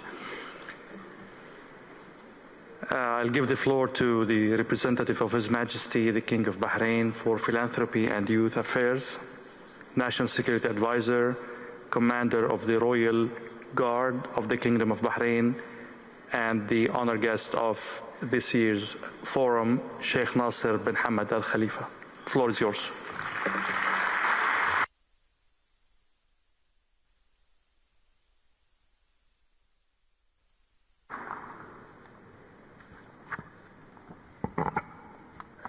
Bismillah ar-Rahman ar-Rahim. In the name of Allah, the Gracious and the Merciful, Your Excellencies, Your Excellency President of the Russian Federation, Mr. Vladimir Putin, President of a friendly nation of ours, Excellencies, distinguished guests, peace be upon you and the blessings of Allah. From the outset, I would like to express my deepest gratitude to the government of the Russian Federation for the kind invitation extended to the Kingdom of Bahrain to attend this year's forum. We would like to address special thanks to His Excellency President Vladimir Putin for his gracious invitation extended to me to participate in this forum as a speaker. I would also like to give you the greetings from His Royal Majesty the King, may Allah save him, and also greetings from the Crown Prince of Bahrain, Prime Minister of Bahrain, may Allah preserve him as well. It gives me great pleasure to remember His Royal Majesty's visit to Russia in May 2024. And the course of that visit, he met with Your Excellency, Mr. President. This meeting was an important stage in the development of our bilateral relations of trust and friendship, as well as our mutual desire to further reinforce those ties. And this is evidenced in particular by the participation of the Kingdom of Bahrain in this year's forum. Distinguished colleagues, the economic policy pursued by the friendly nation of Russia under the leadership of President Putin is the engine of stable economic growth of Russia. This policy plays an important role in developing such strategically important industries as energy and industry. This certainly has a positive influence on the international investment climate. Russia is reinforcing its economic ties with the countries of our region as well as with the countries beyond our region. It also contributes to fostering new trade and economic opportunities whose potential we're trying to tap in. And I would also like to remind you something. I'm sorry, I'm a poet and I love poet, and I would like to remind you the words of Alexander Pushkin in his poem Monument. He says, and for a very long time shall I be favored by the nation because I've been trying to give rise to good sentiment with my lyre. And this policy is not confined to figures or statistics. This policy has a soul. Indeed, we're currently attending an economic forum, but statistics is not the only important thing at this forum. This forum is also important in that it represents a hope. It manages to kindle in the hearts of the citizens. It also has an important impact on everyone. We've got a strategy developed by the Kingdom of Bahrain until 2030 that has been adopted under the wise leadership of the Kingdom. The 2030 vision is not just a strategy. It is also kind of a roadmap for building a sustainable future. Thanks to this roadmap, Bahrain has embarked upon a sound path which will lead us to an optimum balance between economic growth and sustainability. This roadmap has allowed Bahrain to secure and mobilize foreign investment whilst improving our economic potential. We have come up with a number of strategic initiatives aimed at developing each and every industry, including our digital infrastructure. Based on the results obtained, the Kingdom of Bahrain has started elaborating another strategy which will be in place until 2050. It's based on an innovative approach, digitalization, as well as diversifying the sources of our income. These are the strategic beacons we are guided by, and they show to everyone that we want to keep abreast with the developments across the world. We need to build constructive international cooperation and ensure comprehensive and well-balanced development. Human capital has priority in terms of development. Bahrain believes that human investment is the thing underpinning progress. That is why Bahrain advocates strengthening public-private partnerships, which is of great importance. And in that regard, we've got several important initiatives with a view to training young professionals, helping them enter the labor market. This, in turn, will help us build an adaptable economy which is capable of adapting to challenges as well as changes. Bahrain is trying to build a well-diversified infrastructures. This has already allowed us to become one of the hubs in the region. This has helped us facilitate our business community. This has also created a conducive environment for building new industries. Digital economy is the backbone of our strategy for building an economy of knowledge. On the other hand, we've got strategic partnership with friendly nations such as Russia. And this partnership is the pillar for developing the business environment in the Kingdom of Bahrain. Bahrain is fostering efficient ties with all international actors. This has already allowed us to turn into a country which is attractive from the point of view of investment and economy. Bahrain is pursuing the course of attracting foreign investment through setting up the requisite preferences enshrined in legislation. We're trying to create a conducive business environment.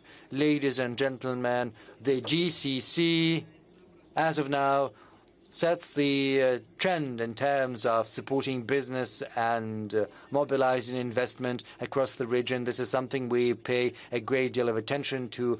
We assume that both innovation and creativity are indispensable elements to sustainable economic development. Hence, we believe the Petersburg International Economic Forum to be an efficient platform for setting forth ambitious initiatives as well as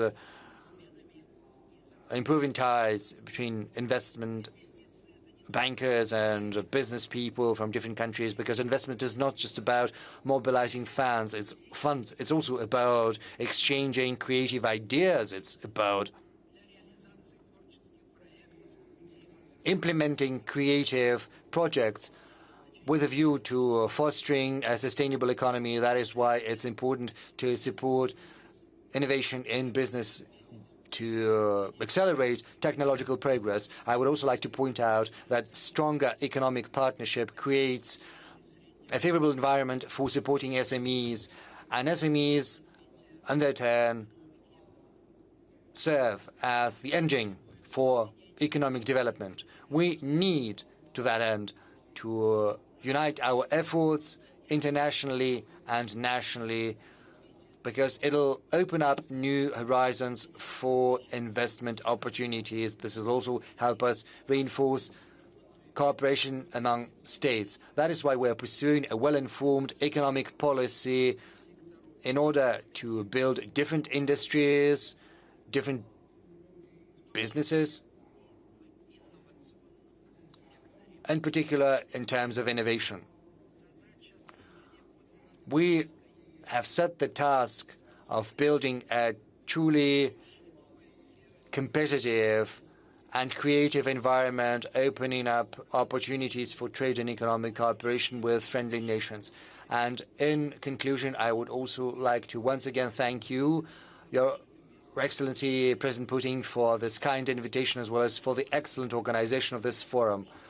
It testifies to Russia's sincere wish to reinforce international economic dialogue.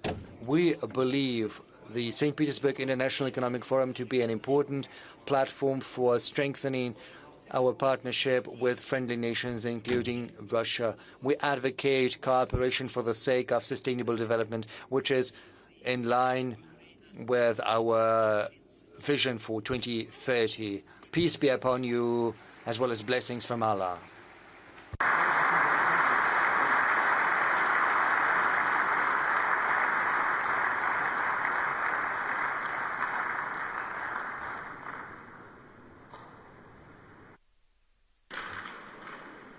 Thank you, Sheikh Nasser. The address by the Vice Premier of the State Council of the People's Republic of China, Ding Shuxiang. The floor is yours.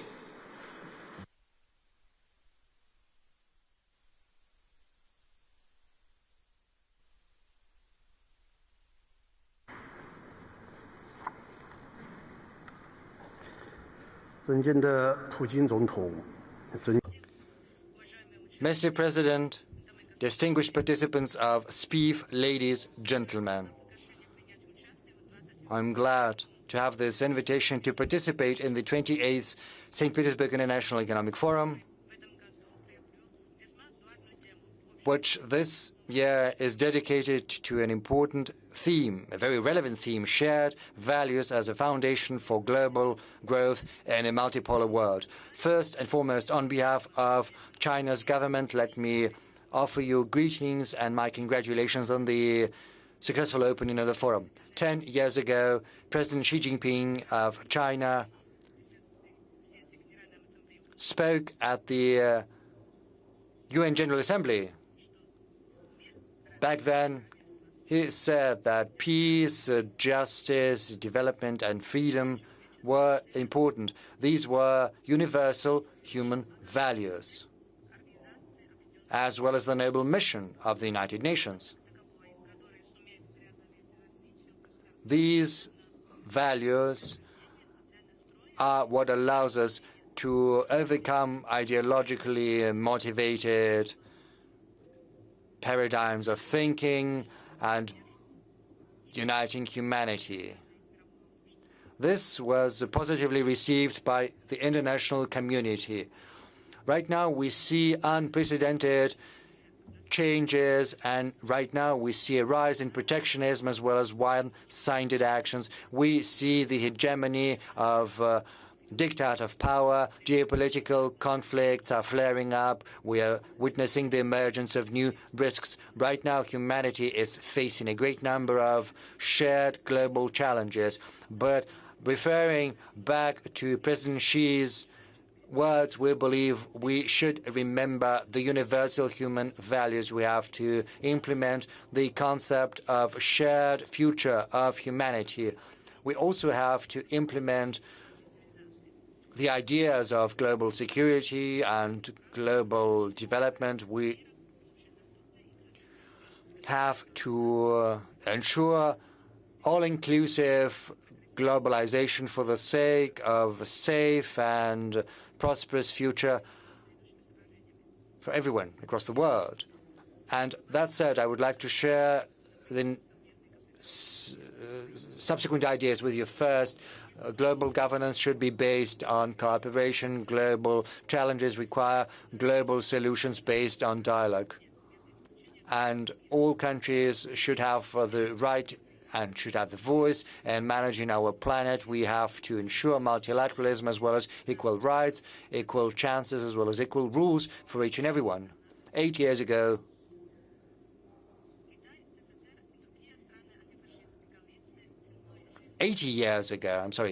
China, the USSR, and the anti-Hitler coalition managed to overcome Nazism, building the foundation of a truly multilateral system. Right now, 80 years since, we have to reaffirm our commitment to the UN Charter and defend these principles, as well as the world order, which is based upon international law. We have to advocate the UN's authority as well as international justice. We have to seek a better, more rational, more just international governance system. Second, an open, diversified world economy benefits everyone. But due to anti-globalism, the 2030 agenda is facing significant difficulties. Amid this environment, we have to remember the principles of mutual benefit as well as mutual development. We have to support the international trade system as well as the international economic order. We have to support trade facilitation as well as investment so as to make sure that economic globalization benefits all countries. China is trying to address the imbalances as well as inequalities in the world economy. We are helping more than 160 countries.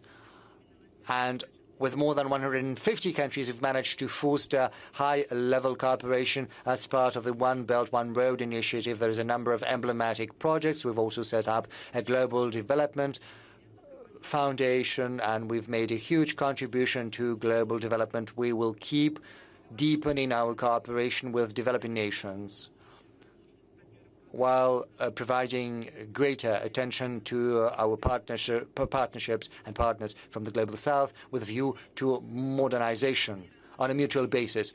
Third, civilizations have to complement one another.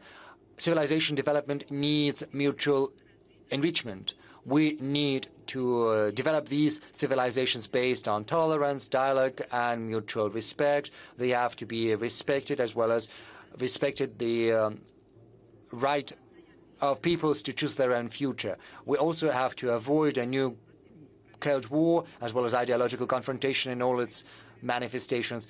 China speaks in favor of openness as well as tolerance. We advocate harmony whilst preserving our differences. There's this dialogue on civilizational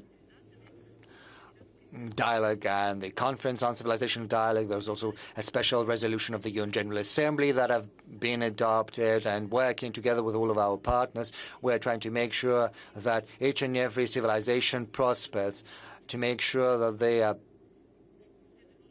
enjoyed by everyone. And of course, every civilization and every country have to have the right to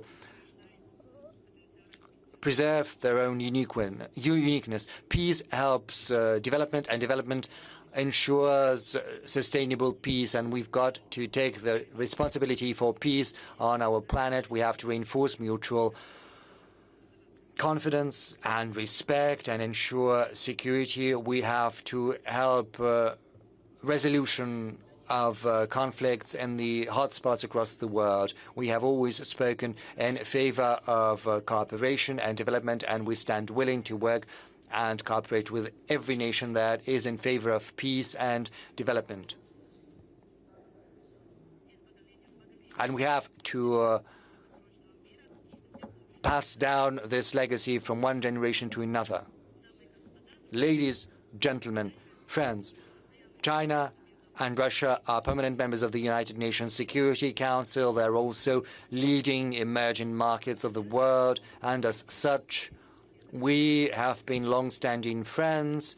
Our friendship has been enshrined. We are also reliable partners, supporting one another. Last month, at the invitation of President Putin, President Xi Jinping paid a state visit to Russia, attending the celebrations of the 80th anniversary of the victory in the Great Patriotic War. The heads of two states agreed to keep reinforcing strategic cooperation and interaction, speaking in favor of preserving the legacy of the Second World War, as well as the principle of international justice. So together with our friends from Russia, we will keep putting into practice the important agreements secured by the two leaders, and will promote more global peace and global development. We will also improve global governance.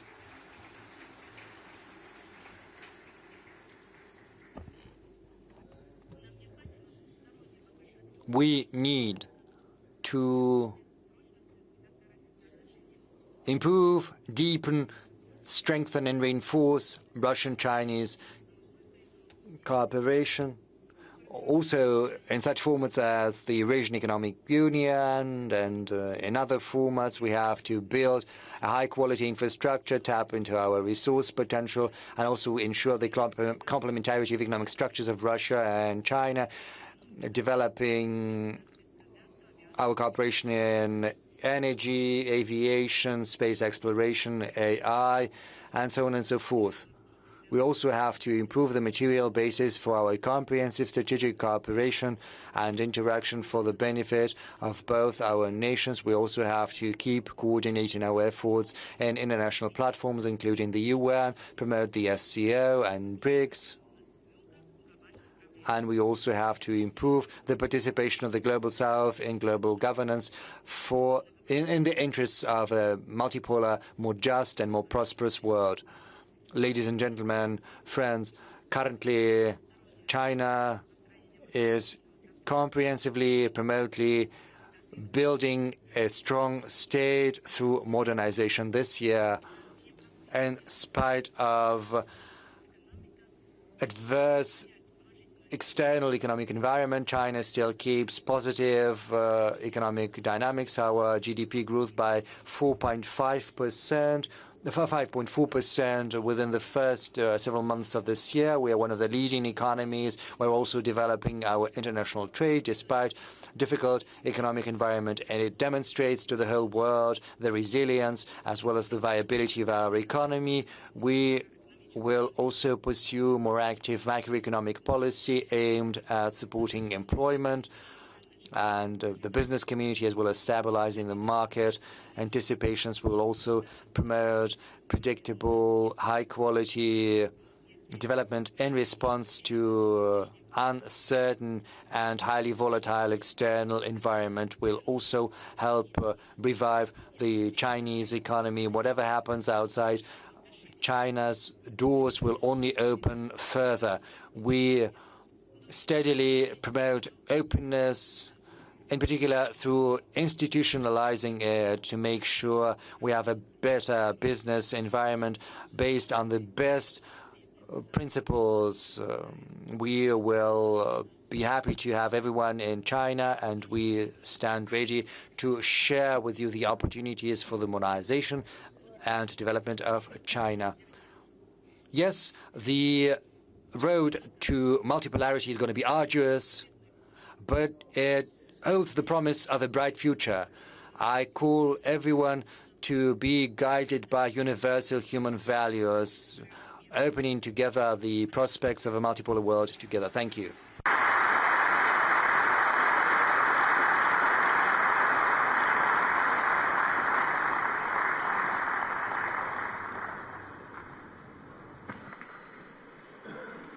Thank you, Mr. Shusyang. The floor now is for the Deputy President of the Republic of South Africa, Paul Mashatile.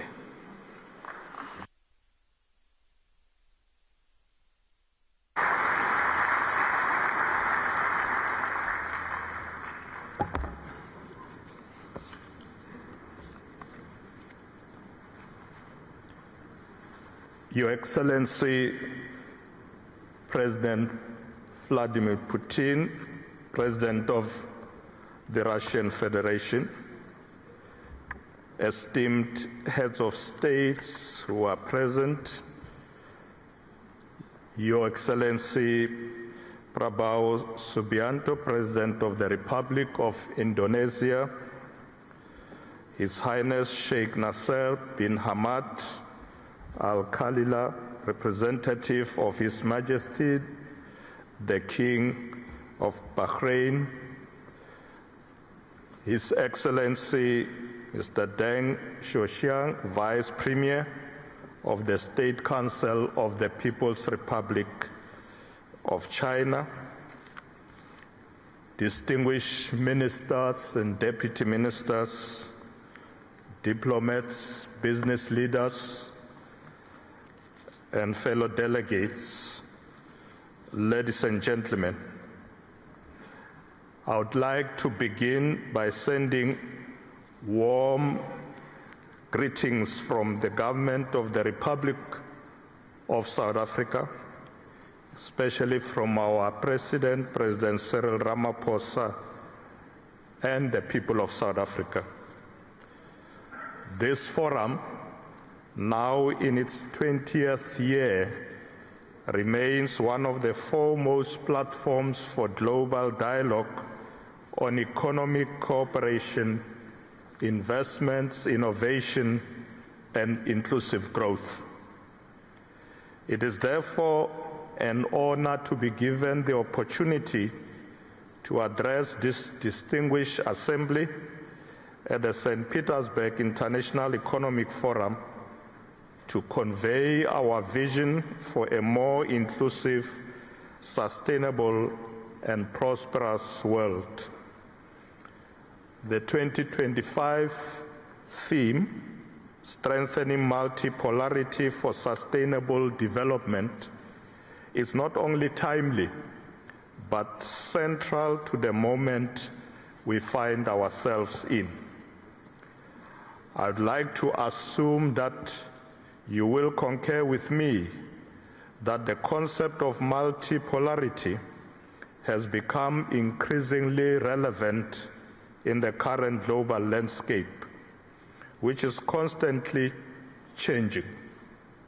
It calls for cooperation, dialogue, and respect for diversity amongst nations to achieve shared goals. The South African government is certain in its belief that the adoption of multipolarity may result in the achievement of sustainable development and economic prosperity for all nations, regardless of their size. It is laudable that as I stand here, I can confidently state that South Africa and Russia are committed to a multipolar world order and actively interact in forums such as BRICS and the G20. Our cooperation covers various sectors, including trade, energy, and technology. Our aim should be to deepen bilateral connections and shaping global governance.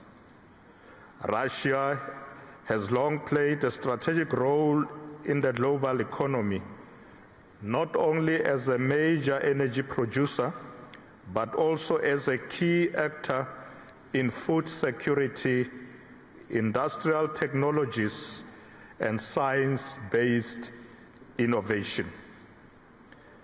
It is one of the largest exporters of grain, oil, and gas. It is also a rising presence in sectors such as space exploration, nuclear energy, particularly for peaceful purposes, artificial intelligence, and advanced manufacturing. Importantly, Russia's increasing orientation towards Asia, Africa, the Middle East, and Latin America is reshaping global trade routes and creating new corridors for commercial and developmental cooperation. These reconfigurations are part of a broader trend, the steady emergence of a multipolar global economic architecture. Despite the real challenges posed by geopolitical tensions, sanctions, and fragmentation of financial systems, Russia has demonstrated resilience. It continues to foster deep integration with the Eurasian Economic Union, expand its partnership under the BRICS framework, and strengthen bilateral and multilateral engagement with emerging economies. Our country, South Africa, like many others, has also faced numerous challenges on its path to development. The extent to which individuals feel connected and share a sense of belonging in society has also been a significant challenge, particularly in the light of the country's history of apartheid and persistent socio-economic inequalities. However, with tenacity, drive, and a commitment to diversity, we have achieved enormous strides in reducing poverty, inequality, and creating social cohesion. We recognize that sustainable development is more than simply economic progress. It is also about providing opportunities for all our citizens to prosper and contribute to society. As we look to the future, the importance of the Global South in shaping international economic governance is undeniable. Africa, in particular, is fast becoming a center of global growth. With a population projected to exceed 2.5 billion people by 2050, a rising middle class, and a youthful demographic dividend, the continent has the potential to drive the wave of industrialization, digital transformation, and sustainable development. Africa is not in search of handouts. Rather, it is pursuing equitable partnerships. It seeks equitable access to markets, capital, knowledge, and technology. This is where global platforms like the St. Petersburg International Economic Forum become crucial for us. At the same time, the Global South is increasingly demanding a voice in decisions that shape global trade and finance. The collective call is clear. Development cannot be dictated. It must be co-created. Africa and the Global South are not merely passive recipients of investments or aid. They are active architects of a new, more just international order. Ladies and gentlemen, the St. Petersburg International Economic Forum has evolved over the years from a primarily Russian and Eurasian platform into a global meeting point of policymakers, economists, CEOs, innovators, and thought leaders. The St. Petersburg International Economic Forum provides a space for emerging economies to shape global economic discourse, influence trade rules, and negotiate developmental priorities. In this regard, South Africa supports the increasing inclusion of voices from the Global South at the St. Petersburg International Economic Forum. We support the growing participation of delegates from Africa, Latin America, and Asia. It is essential that this platform not only reflects actively, but actively amplifies the aspiration and strategic interests of developing economies. The St. Petersburg International Economic Forum's value lies in its unique capacity to bridge geopolitical divides and promote dialogue beyond the dominant narratives. It enables countries with diverse histories, economies, and political systems to find common ground in promoting trade, innovation, and sustainable development. In an era of growing polarization, the St. Petersburg International Economic Forum is a vital pillar for pragmatic cooperation. South Africa is prepared to contribute to the promotion of cooperation and collaboration amongst nations in order to benefit all. We believe that a more equitable, prosperous, and tranquil world can be achieved through collaboration. This year, South Africa has the privilege of presiding over the G20. We have prioritized issues like debt sustainability, global financial reform, access to technology, and inclusive economic recovery. We are championing the representation of Africa in global decision-making structures, including the full integration of the African Union into the G20 framework.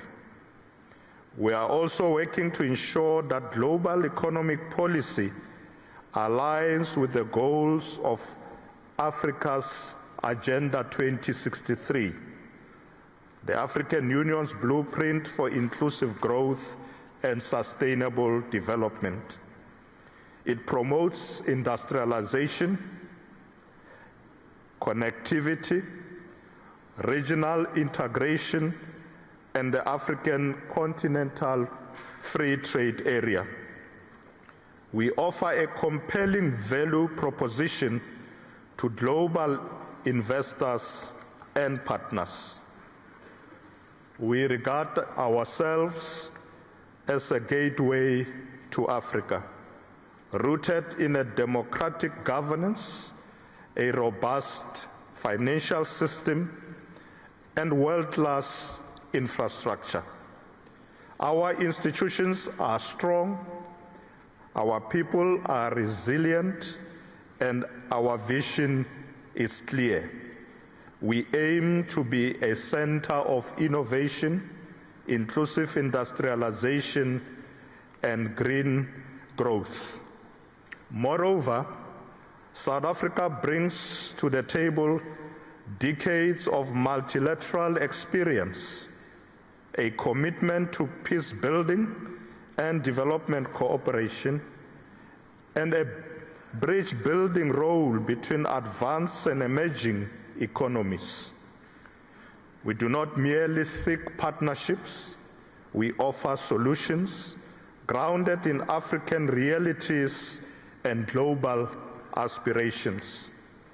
In doing so, South Africa hopes to cement G20 priorities in African reality, ensuring that the recovery from global crisis does not exacerbate inequality, but rather creates opportunities for inclusive transformation. We are pushing for a new international development funding agreement that resolves historical inequalities whilst also preparing the global south to respond to future shocks with resilience. Speaking of resilience, we need to reinvigorate multilateralism. The multilateral order is under pressure, and economic nationalism is on the rise. At the same time, we face collective challenges that require urgent cooperation. Climate change, energy transitions, food insecurity, global health disparities, and digital inequalities. It is in this context that we must reaffirm the principles of mutual respect, sovereignty, equality, and solidarity. We must resist the return to protectionism and instead build a global trading system that is transparent, rule-based, and inclusive.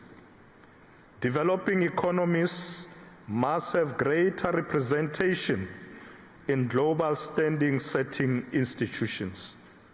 We must accelerate the reform of the World Trade Organization, the International Monetary Fund, and other Bretton Woods institutions to reflect contemporary global realities.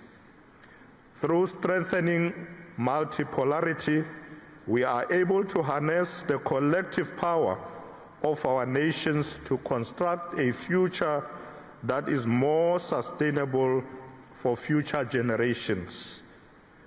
South Africa is prepared to do its share in promoting international cooperation and collaboration for the future of all nations. The future is not being written in boardrooms in the global north alone. It is being written in the towns of East Africa, in the innovation corridors of Southeast Asia, in the mines and digital labs of Latin America, and the energy, agriculture, and science sectors of Eurasia. The St. Petersburg International Economic Forum is one of the few remaining global platforms where this future can be shaped in dialogue. Let us then seize the moment. Let us invest in partnerships that are equitable and mutually beneficial. Let us pursue sustainable growth. South Africa stands ready to work with all partners gathered here to forge a new era of cooperation, shared prosperity, and enduring peace. Thank you very much. Spasiba.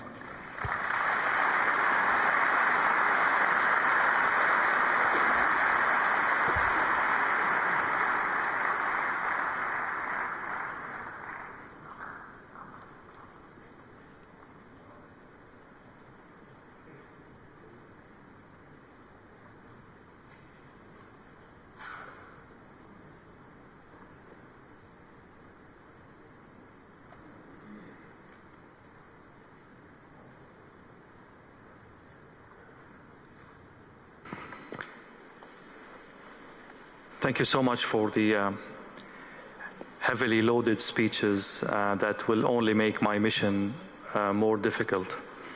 I'd like to start with President Putin. The overarching theme of this year's forum is shared values in a multipolar world. This is a very, very high, ambitious ceiling. What does Russia bring to the table in that regard?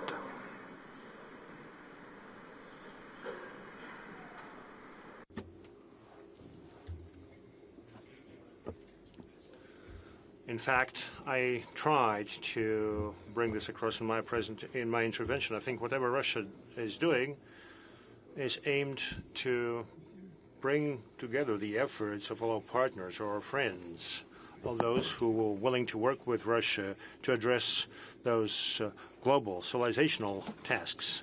And first of all, we seek to achieve a balanced global development so that this development is aligned with the interests of as many countries as possible. We seek to build a multipolar world order where the participants of international relations agree among themselves, design instruments and tools that would help find solutions even in the most difficult of conditions. Such solutions that would benefit everybody and not just individual groupings or associations, be it military or economic blocs. I think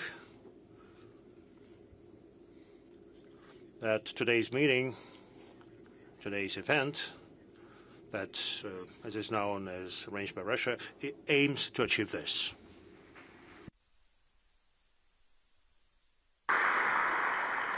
Sometimes, Mr. President, this effort to build the multipolar world seems like more of a resistance of an existing order rather than a genuine, consistent, coherent effort to create the multipolar world that you're talking about. Is it an objective-driven effort, or it's only resisting current,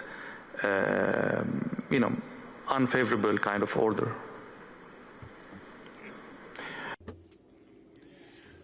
I think, and on many occasions and at different locations I mentioned this, the changes are happening irrespective of whether we help those changes or not. Those are objective trends of global development.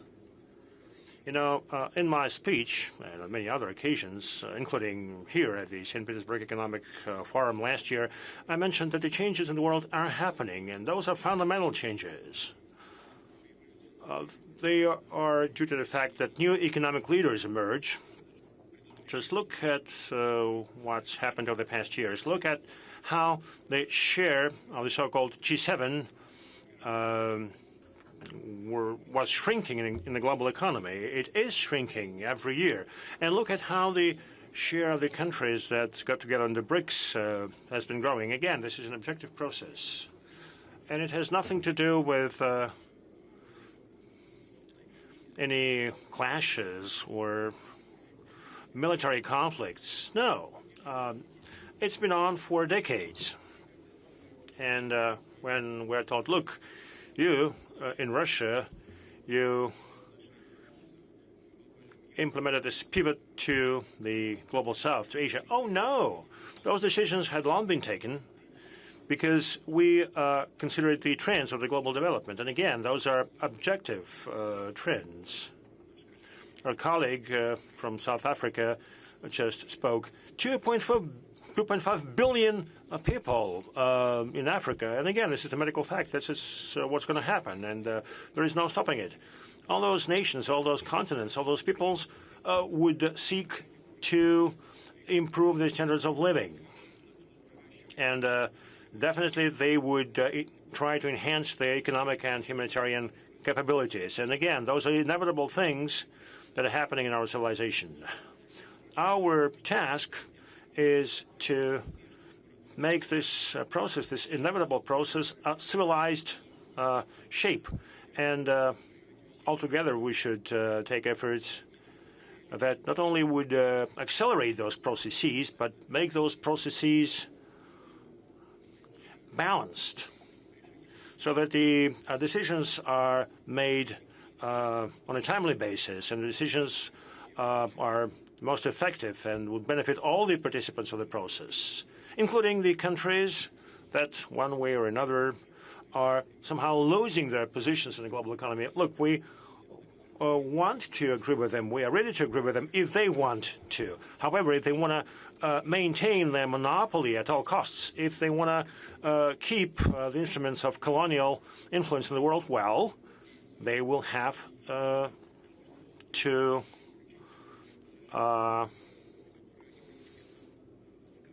be happy with the situation they are gradually sliding to. Now, whatever we are doing at the national level, for instance, given our domestic and foreign policy, and together with our friends and partners, this is what we're doing.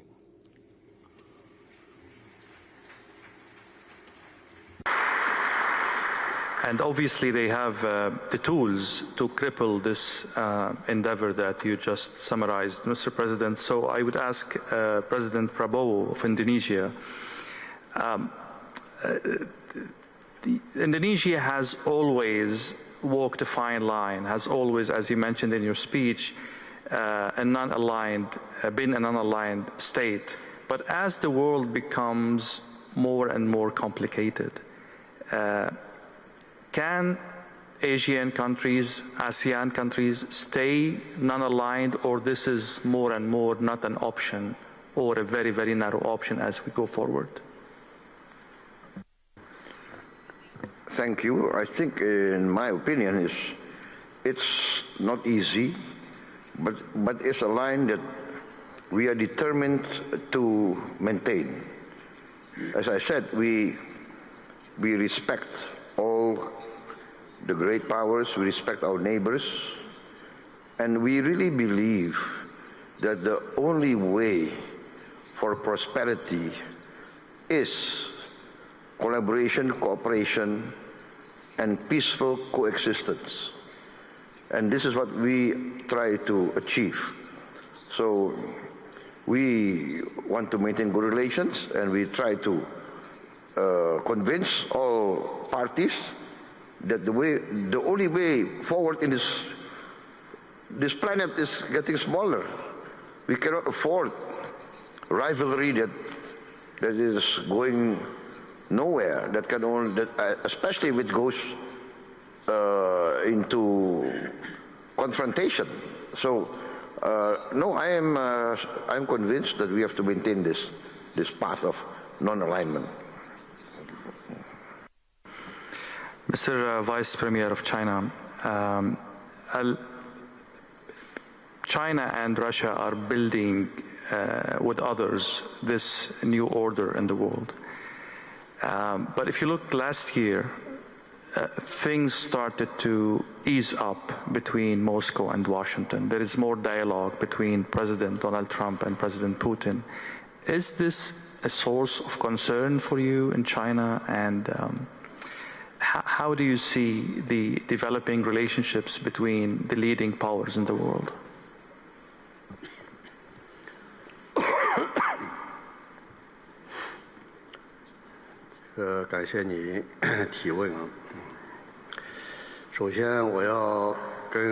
Thank you very much for your question. First of all, I would like to advise President Putin and all other participants of this forum, our friends, I want to emphasize our firm position. We welcome the warming of the relations between Russia and the United States. Russia and the United States are leading world powers and permanent members of the UN Security Council. It would be abnormal if they had no contacts. In fact, the re-establishment of contacts between Russia and the United States, restoration of cooperation, this is beneficial for the entire world because this helps stabilize the international situation and helps rebuild the global economy. China and Russia and the relations between the two countries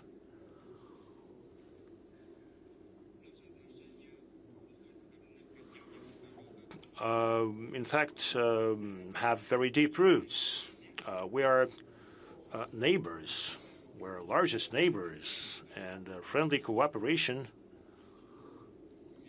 between our two countries develops successfully, and it is based on the principle of mutual benefits. And this is in line with historic logic, and it is in line with the cultural traditions of the two countries. And besides, it is in line with the strategic interests of the two countries. The friendship between Russia and China is immune to any external influence, and our friendship is not aimed against any third party.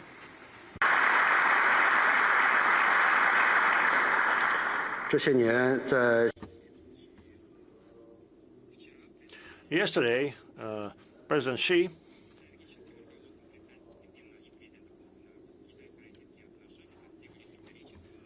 mentioned that under the leadership of President Putin and President Xi, the relations between the two countries had reached the historic high, and relations are as solid as rock, and they are impregnable.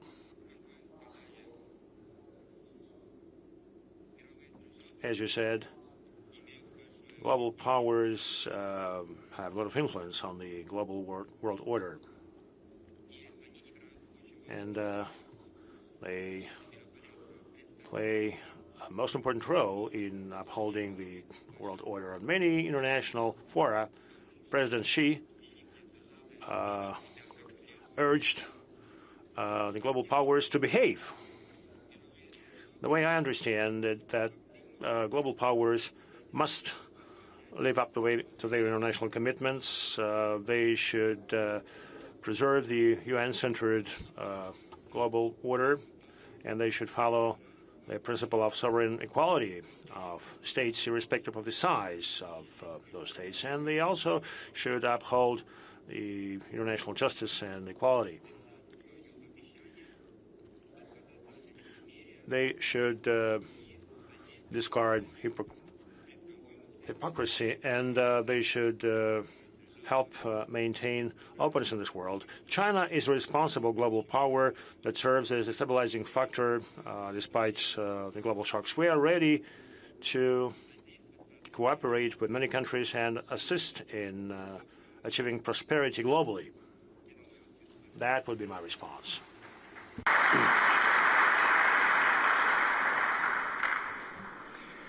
Thank you so much. Sheikh Nasser, Bahrain is a very unique country.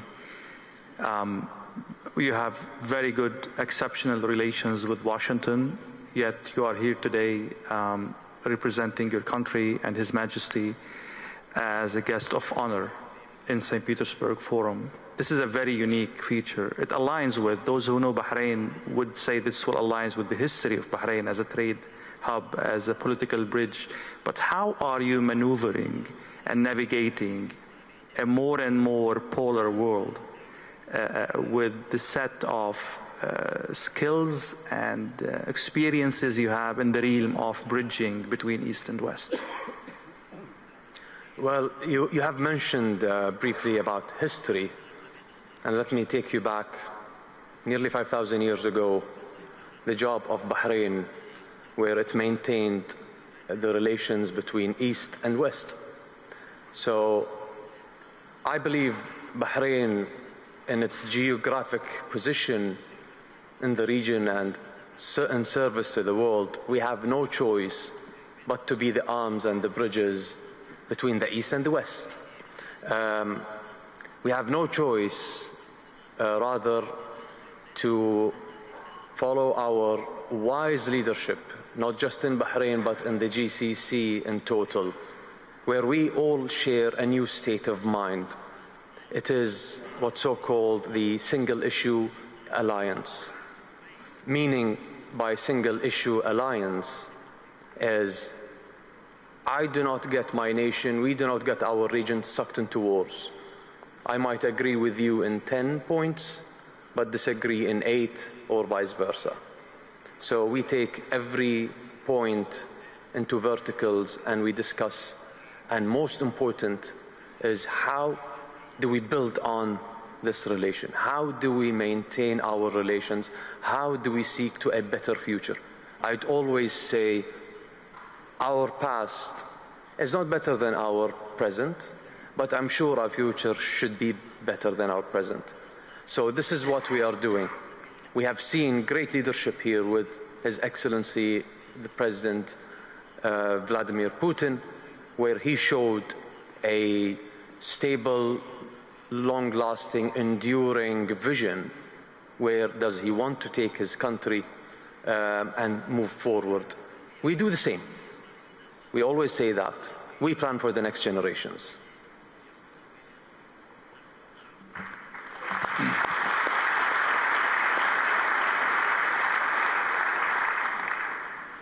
Thank you, Sheikh Nasser. Vice President, South Africa is as well one of these unique historical experiences in Africa and on the world stage. You said something very interesting about St. Petersburg Forum being one of the very, very few places where shaping the conversation around geopolitics and geoeconomics is happening through dialogue. That's a very solid conclusion in today's world. I'd like you to elaborate more. What did you mean by that? And why? What makes this one of the few and unique places for such dialogue? Thank you very much for that question. I want to start by saying I think we should thank President Putin for this great leadership, ensuring that particularly countries of the global south should have platforms to be able to collaborate, share ideas, come up with new innovative plans.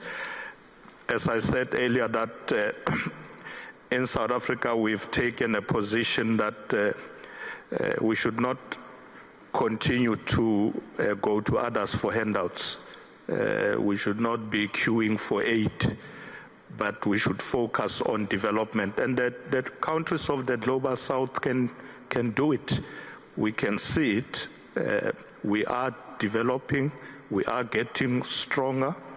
And I think we should keep it that way.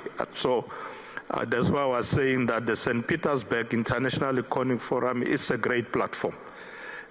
And thank you to President Putin for this leadership. We are with you.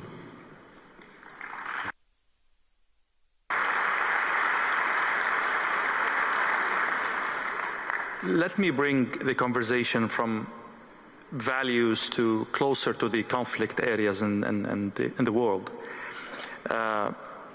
President Putin, Israel said that the statements are normalizing the fact that a country might kill the president of another country. That's basically the conclusion of last week's statements. Yes, Ayatollah Khamenei is not head of state, but he has enough gravitas to be considered as head of state and to be protected by the articles of international law. But when we normalize the idea, no matter where you stand on Iran, when we normalize the idea of a country killing the president of another country publicly, and what kind of new rules are being set, they are obviously contradictory to the kind of values you're trying to put forward. isn't that?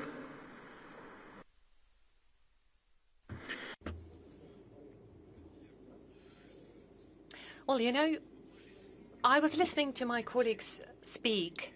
I was taking some notes so that later I could react to that and make some references. I've also made note of what you were just saying yourself. And you said the following. When we've been discussing it with my colleague from the People's Republic of China, you said the following, and I wrote it down. The Russian Federation and China shape new world order. Russia and China are not shaping the world order. We are only identifying the potential shapes of it, or the scope of it, or the general perimeter. The new world order emerges genuinely on its own. It's just like watching the sun rise. There is no way you can run away from it, or you can avoid it. And we are trying to create the conditions, or rather pave the way for this process, so that it is more balanced, and so that it is in line with the interest of the global majority. And we very much hope that all of the countries would be aware of it, and after all, would come to realize, as I was saying earlier, that this particular wave of searching for a solution is better than an approach where you try to apply pressure. And in fact, this neo-colonial world order, and I do believe that it is neo-colonial in its nature, this is the world order that humanity has existed for many hundreds and even centuries of years. Would you allow, Mr. President, to go back to the question about normalizing the talk about, a country killing the president of another country, in the case of Iran and Khamenei and Israel within this conflict? I mean, it seems that those who are making the new values are not the global South, not obviously not Russia, not China. It's the Israelis. Are you comfortable with that?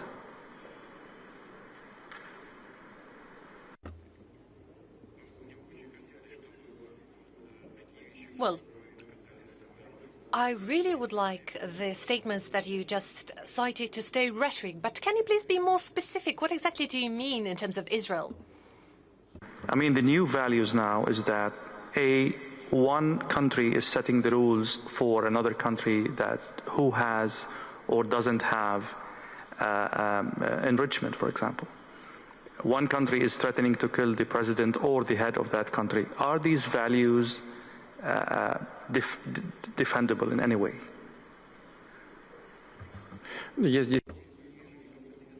Well, first of all, I don't see anything new in this regard. It's no new to us at all. And secondly, the Russian Federation has always, and I keep emphasizing that, has always supported taking care of security and safety of each single country without damaging safety and security of any other country. That's our strong principle.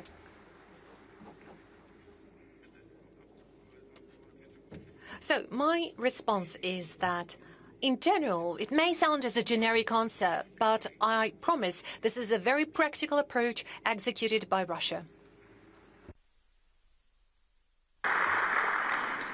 Allow me for a very direct question about the situation. Donald Trump is seeking what he calls the total surrender of Iran in terms of the nuclear project. Would Vladimir Putin seek the total surrender of Volodymyr Zelensky in the same vein?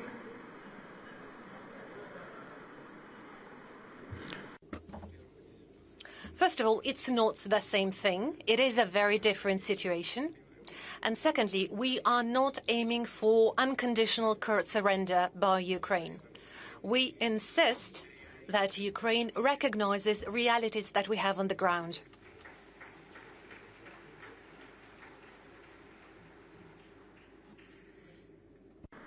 Sheikh Nasser, I'll go back to you. You see, this conversation unveils the level of tensions on the global theater. I will go back to the question about how GCC countries keep moving from one success to another, and Bahrain is one of these successful countries, despite all of these turbulences, despite all of these flashpoints in your close vicinity and globally. How do you do that, and what lessons can be drawn from that by others? Let me start by saying, Alhamdulillah, for a wise leadership we have in our region. We always say the clever tries to solve the problem, but the wise who avoids it. So us in the GCC, and especially in your second home in Bahrain, I love that President Putin loved that quote, and you can use it, Mr. President, no copyrights on that. Us in our country, we talk numbers, we talk facts, we project our plans. As what we saw today from President of Indonesia, this is a man who is expediting his KPIs by far. He thinks that he will reach in 4 years' time that goal, but he reached in 1 year's time. We are sprinting in our region. And if you go back today, especially during that turbulent and eventful nights, look at the numbers of our real estates, look at the numbers of our stock markets.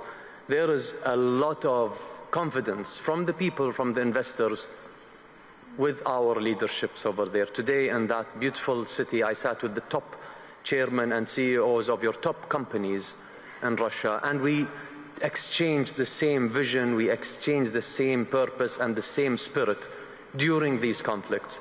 We are only looking forward. We are only looking to de-escalate. We are only looking for a peaceful world. We are only looking for a better future. And Mr. President, we in the GCC, and especially in the Kingdom of Bahrain, we live in a constant sunrise like you, but here you are literally in St. Petersburg. Every day there is a sunrise ahead of us. I still haven't seen nighttime.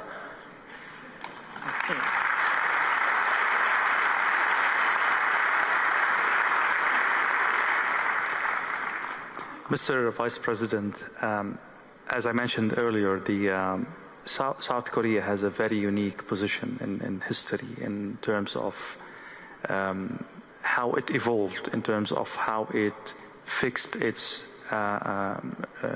wrongs and mistakes and fixed its history. One of the things that came to my mind when I was preparing for this is the experience of de Klerk, the last president of the apartheid regime. The thing is that he made himself part of the change, and that saved South Africa a lot of blood and destruction and chaos.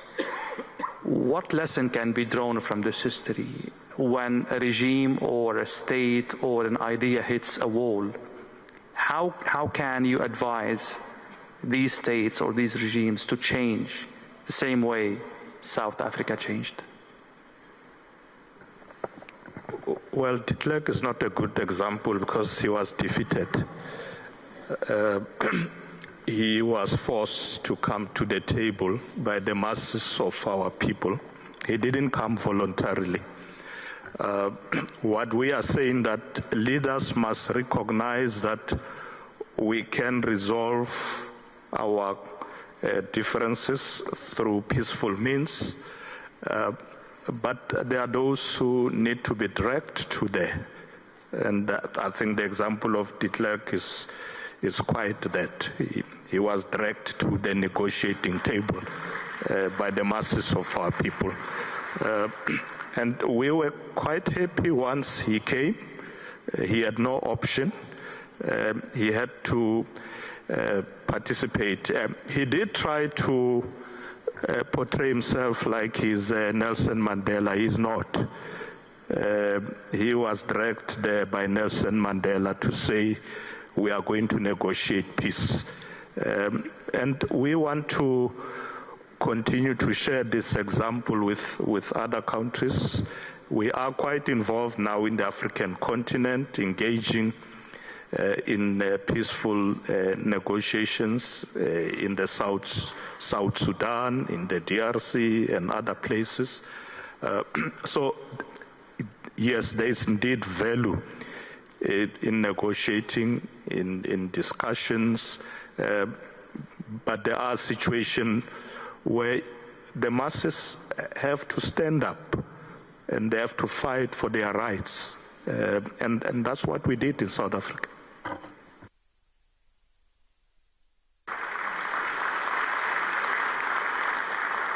Mr. President, you were shaking your head when we were exchanging this question. What are your thoughts on, bringing adversaries to the table? Does it require, is defeat a prerequisite for dialogue, or we can, bypass this phase and go to dialogue? And there are so many crises in the world that cannot afford a victorious Well, I have to say here that Nelson Mandela is one of my greatest icons, my greatest hero. I think it's an inspiration. He was put in prison for many years. He was sentenced to death, threatened to be sentenced to death, accused of many things. And his famous statement was that he was willing to give his life for the principle of freedom. But the greatness of Nelson Mandela, when he got out of prison, he worked for reconciliation with his former enemies.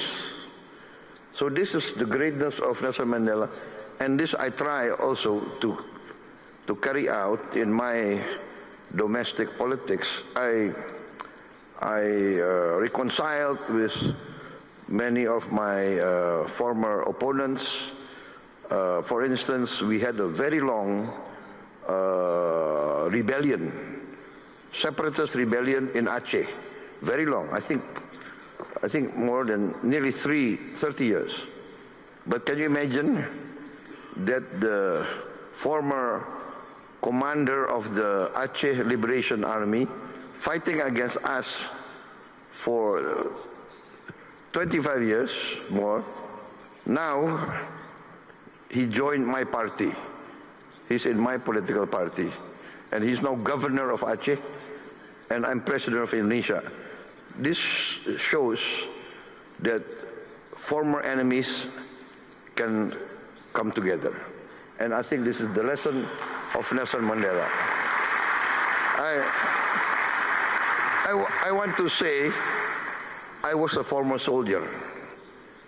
And as a former soldier, I really know the value of peace and reconciliation. As a former soldier, I always try, now, even before, I always try to negotiate. Negotiate. Better to talk than to kill each other. This is my position. Always talk, always negotiate.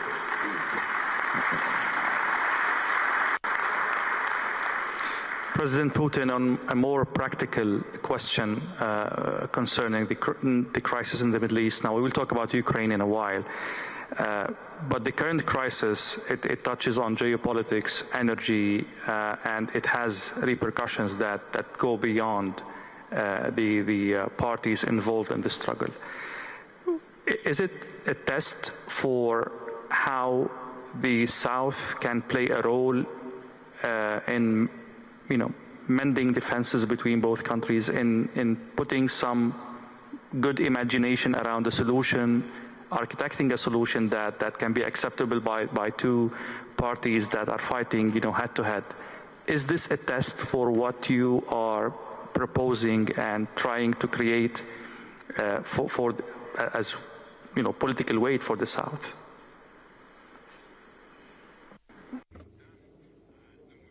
Yes, I do believe it is quite probable. And the reality is that many countries of the region in a way, do have sometimes stable or sometimes complicated relations, but anyway, relations with both of the parties, with both Iran and Israel. And the availability of those ties and relations give us reason to hope that global South as a whole and countries of the region in particular may exercise their impact on this process in a way that the acute phase of the conflict comes to an end. When I was saying that the principal position of the Russian Federation is to make sure that the security of one country is not paid at the cost of other countries, well, I'm not going to dwell into the details of that. We all understand what I'm talking about. We're talking about uranium enrichment on the one hand, and this is Iran's right. It is Iran's right to peaceful nuclear program. On the other hand, we know the position of Israel. Israel insists that it is about provision of its security. But I'm sure that mutually acceptable solution can be found for both sides. That's my view. And both the countries of the global South and especially so countries of the region have a positive role to play and impact this process aimed at the search of solution. I do believe such a solution does exist.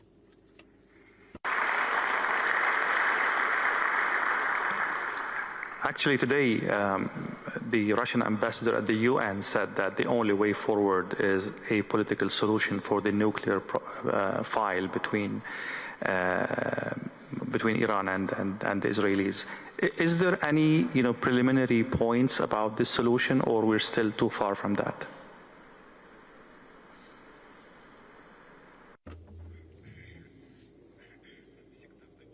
Well, in such situations, I would say it's always better not to rush in order not to harm the process. But in my view, there are potential points of consensus. They are available. We are expressing our position to both sides of the conflict.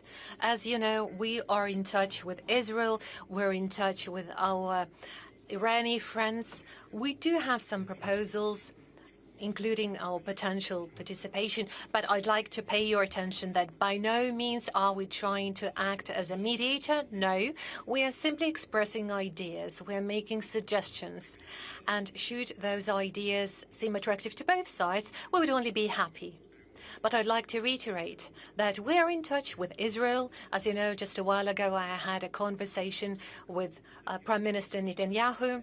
I also had a conversation with President of Iran. I also talked to the President of the United States, who is undoubtedly directly involved in the process. We shared our vision. We discussed the potential progress in resolution of this conflict. Well, we'll see. We'll see. So far, our proposals are also being discussed. We are in touch with our Iranian friends on a virtually daily basis, so we'll see. But I would really like, among others, our ideas to be implemented.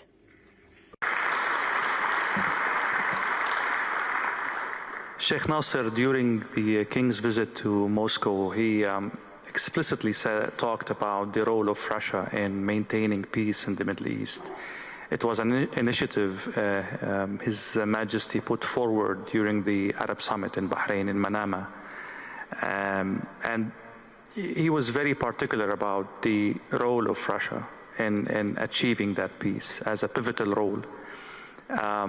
What role do you think Russia can play now in the current crisis? Yes, you were right. During our previous visit, and after the Arab Summit that was conducted in the Kingdom of Bahrain, we have called out for World Peace Forum to end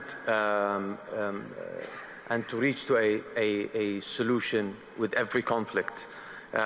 His Majesty is a leader of peace. He drives his country towards peace and ending conflicts, and so as President Putin. As you have heard from the President just now, that he continues talking, no mediation. I believe that mediation will always confuse the situation, but any suggestion, any words of wisdom these days are mostly needed. Avoiding de-escalation, I think, is the key words of today. Thank you, Sheikh Nasser. I'll go back to President Putin about Ukraine. How is the war in Ukraine reflective of the values that St. Petersburg Forum is trying to put forward, to defend, to underscore?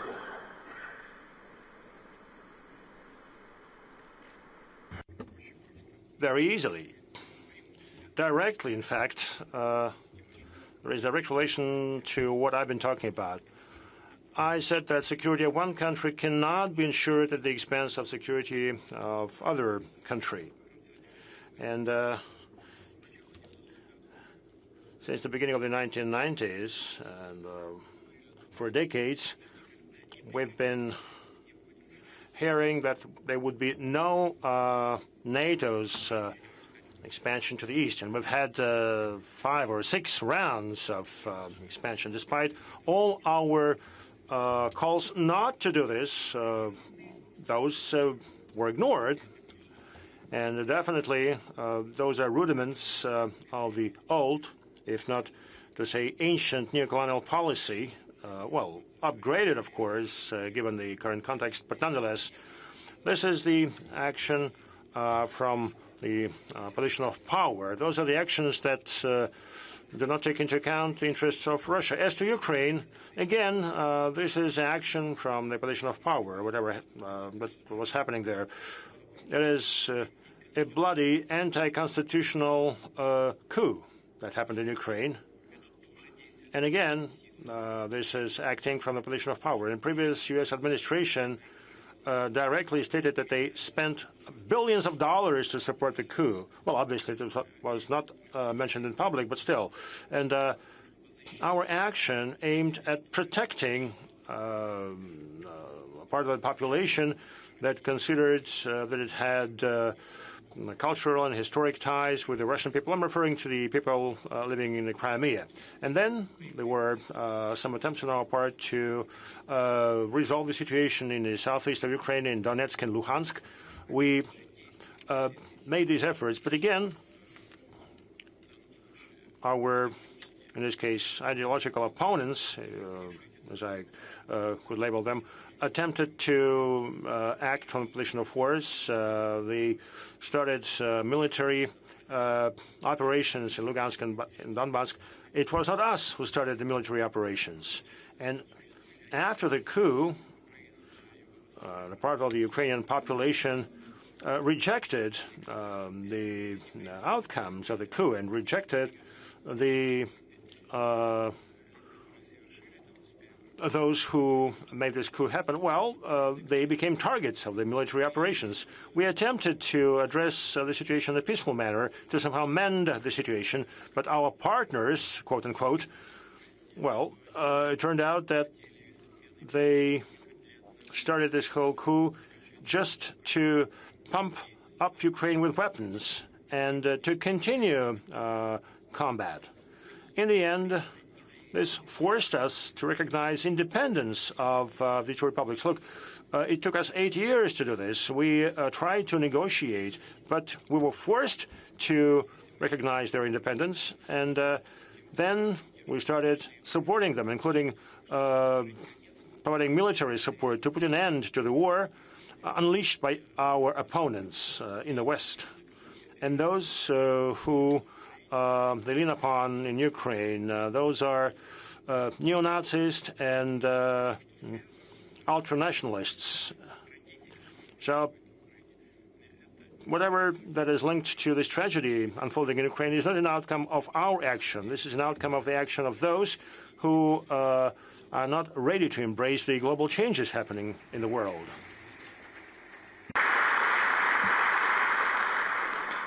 Mr. President, I'm in no position to challenge the narrative you put forward.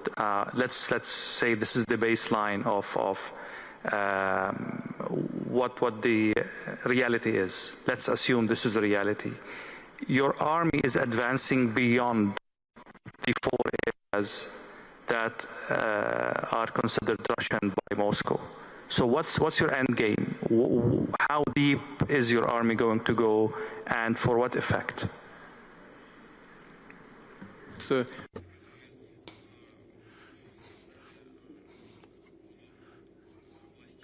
said about the 4 regions that we consider ours. Well, on many occasions I did mention that Russian and Ukrainian peoples are the same people, and in this sense, the entire Ukraine is ours.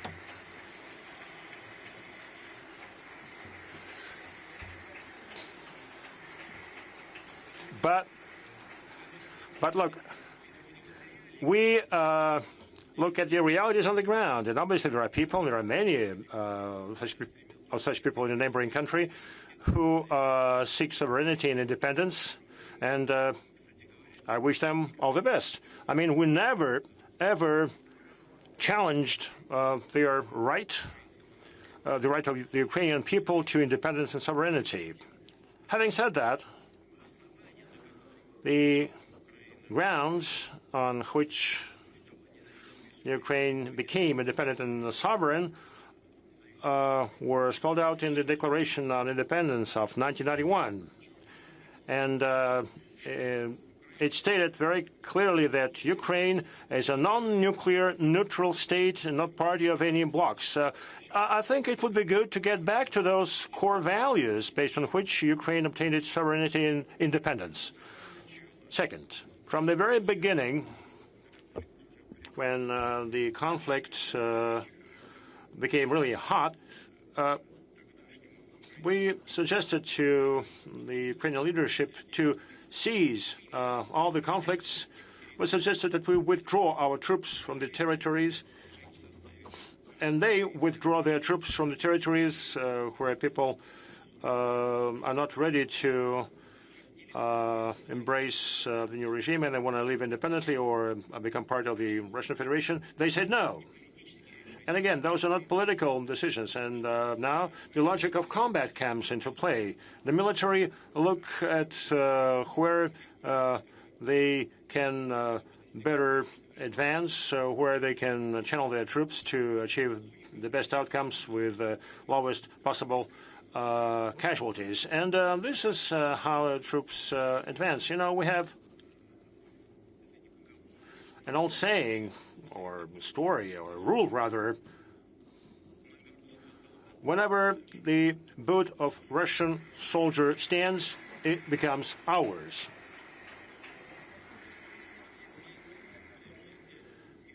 Look,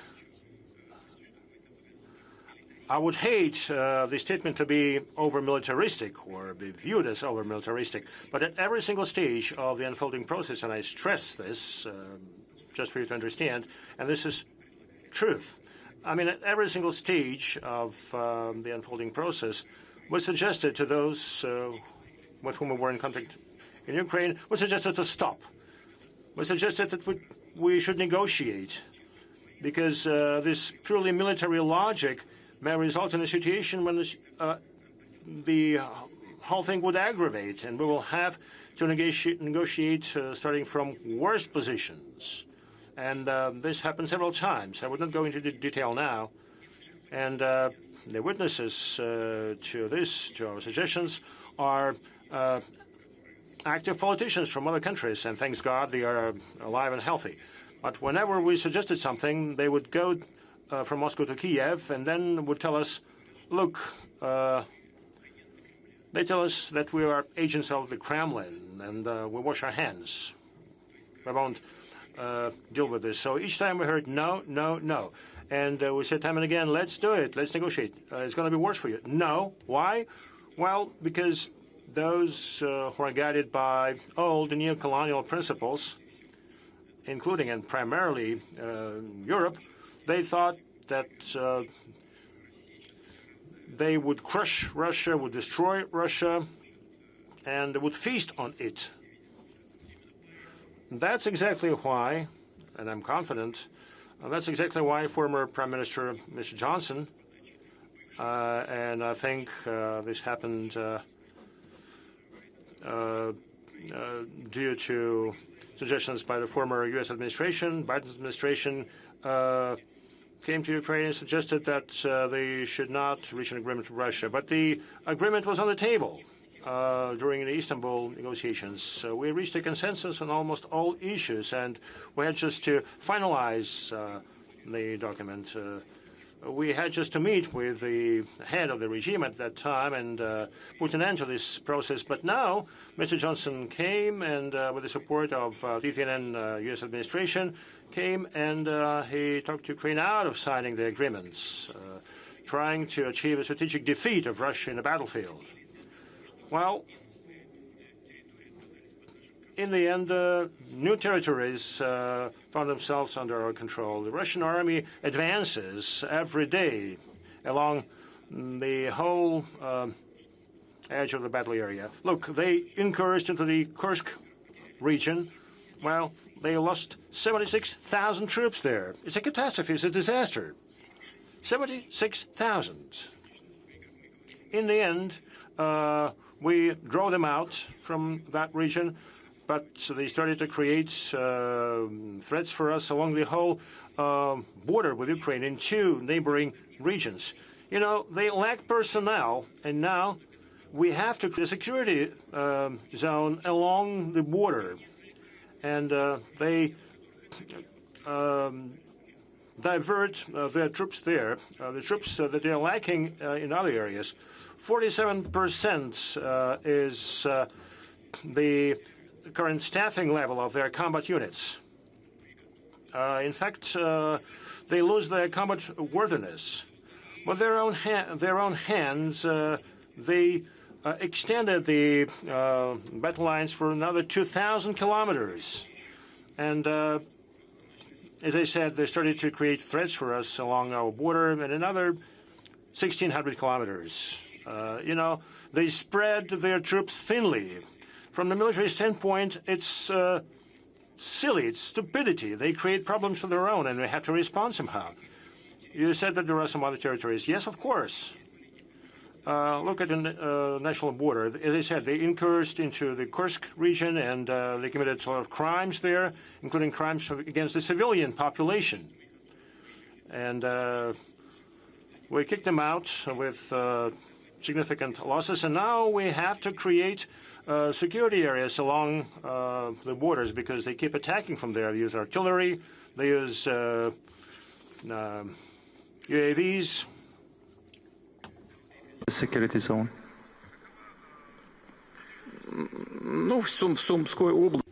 In the Sumy region, it's about 10 to 12 kilometers. In some places, it's 8 to 10 kilometers. And then there's the city of Sumy, the regional center. But we do not have this task of taking Sumy, but I do not exclude this. I do not rule this out. Now, why? Why are we doing all this? Well, because they're creating threats for us. They keep shelling our border areas, our border regions. And this is an outcome of their ungrounded and ill-thought-through actions. The only objective was of political nature, just to demonstrate that they can do something, that they can obtain something from their foreign sponsors. I mean, look, they've gotten some $250 billion. Well, not enough. Give us more and more and more. And one half is being stolen, if not more. That's why we found ourselves in those regions. And again, this is an outcome of the standoff and the nature of it. I would later go back to some aspects of your answer, mainly about the nuclear aspect of what's happening. But I'd like to go back to the other participants. Indonesia, Bahrain, and South Africa are three countries actively deepening relationship with Russia. From what I understood, this conflict, unfortunately, and I hope I'm wrong, might go for long.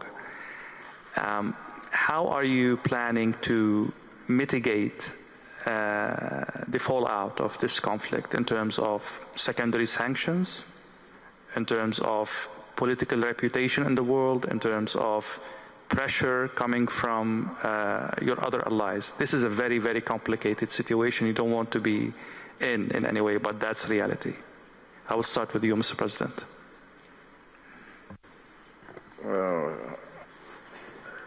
I really don't understand, actually, your question. What secondary sanctions? I'll make it simple. Yeah. For Indonesia, we are very clear that we have always been on the line. In the Ukrainian situation, I think 2 years ago, we proposed immediate ceasefire in place. And I think at that time, the reaction from the Russian side was quite open, was quite positive, in fact. But the reaction from the Western governments, I have to be fair, not all Western governments, but many Western media virulently attacked my proposal. They said that I was proposing the peace of the cemetery. That was what many of these Western journalists accused me of. So we would always propose a peaceful solution. And at that time I reminded everybody that even in Korea now, North Korea and South Korea, there's a demilitarized zone supervised by the United Nations. The war in Korea is officially not yet over, but there's a peaceful condition. So that was what we proposed, like to save the people of Ukraine on all sides, people of the Russian-speaking areas, just to save them, a secession in place. That was we are far from the place, but we want to promote a peaceful solution. So I don't understand who's going to give sanctions to us. Sheikh Nasser, same question about the secondary sanctions on the friends of Russia. Let's agree that this is part of the reality of international dynamics, and people take care of that. I mean, pay attention to that. How are you navigating this in terms of sanctions, in terms of reputation as well? Well, you mentioned it, the friends of Russia, but also the Kingdom of Bahrain being the friend to the world, the link and the bridge between conflicts. We have always opened our arms as I would never say that we are neutral. Neutral means siding with one side on another. I say that we are peacekeepers, we are peace seekers, we are opening our arms. Bahrain is a platform for peace talks. So what we try to achieve all the time by the guidance of His Majesty is we will always welcome, and you remember, Mr. President, we have actually offered that Bahrain is always ready for whenever there will be peace talks in your conflict, then we are more than happy to host it. So if we can achieve that, then definitely we are benefiting something that we secure the world's interest. Because at the end of the day, with these conflicts and what's happening from left, right, and center, I don't see any benefit out of it. I don't see one side loser and one side is the winner. No one is going to get out of this victorious if we keep looking at event-driven prospect of that whole image. But what we look is, how can we end up with a solution that is foresight in the future, that builds our economy, that secures our generations, and how will we look and how will our world look in the next generation? So these are difficult questions to answer today, because this is all in the future. But all what I know is today. If I go by every sunrise again, knowing what is happening today and what I see around me today in the world, people are readjusting, people are reshuffling, and people are expecting that hopefully with the leadership and with the wise leadership of Mr. Putin, that something beneficial is going to happen. So I am an optimistic person. I look at these opportunities for my nation and for the better to everyone. So if we seek together how can we bring these issues into solutions, then we are on the right path. If we are not thinking this way, then we are definitely not thinking of a solution.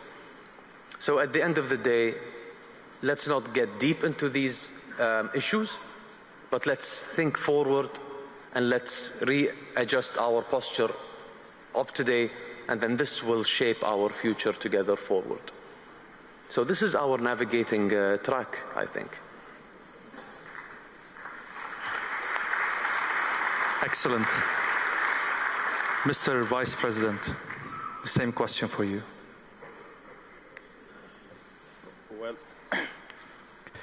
Well, we are already facing tariffs as we speak. So if we're going to face secondary sanctions, it's something that we have to deal with. I did say earlier that the road to multipolarity is not going to be easy. All the things we want to do to ensure equality in the world not being dictated upon, those things are not going to come easy. But it's always important that in time of difficulty, friends must stay together so that we face the challenges together.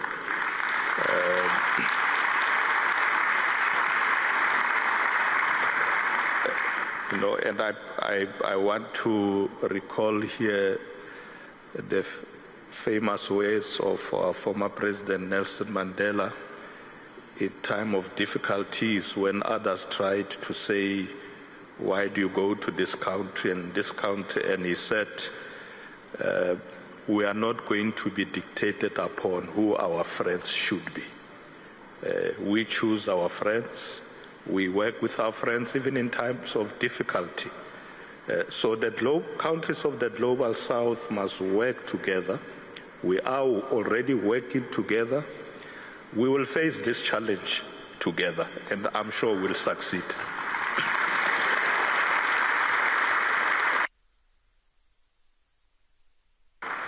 Mr. Putin, your satisfaction with the answers cannot be hidden in any way. Any comments?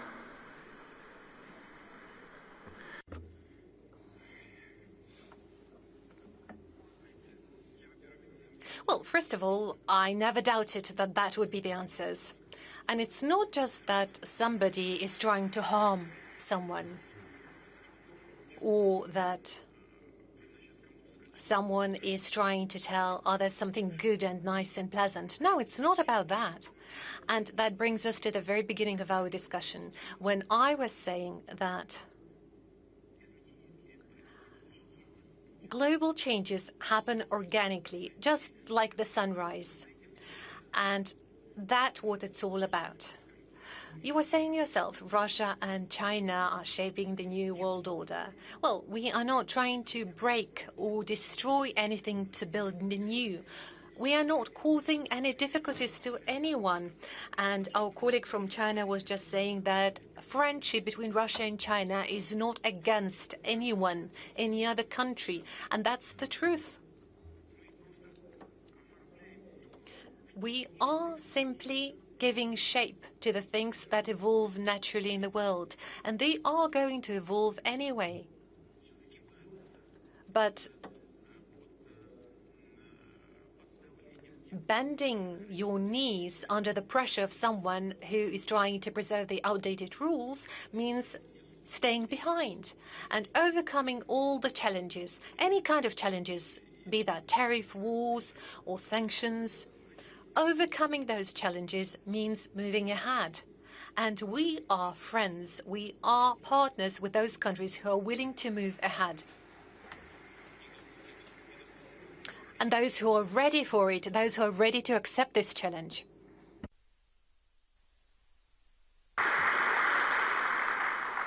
In a previous answer about Ukraine, you mentioned the nuclear aspect of Ukraine in a very subtle way.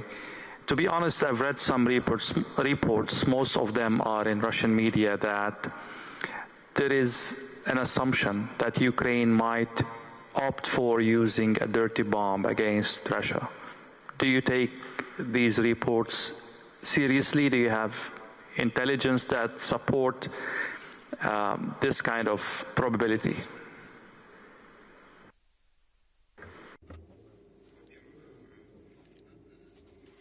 Well, first of all, that would be a colossal mistake from the side of those who we call neo-Nazis operating on the territory of modern-day Ukraine. And potentially that could be their last mistake. Because the nuclear doctrine of the Russian Federation, both the common sense and the practice of our actions, always shows that we always respond and react to any threats that are posed to us in the spirit of reciprocity. We always react, always in the spirit of reciprocity. So our response would be extremely harsh and most probably catastrophic in nature, both to the neo-Nazi regime and, unfortunately, to Ukraine itself. I genuinely hope that it will never happen.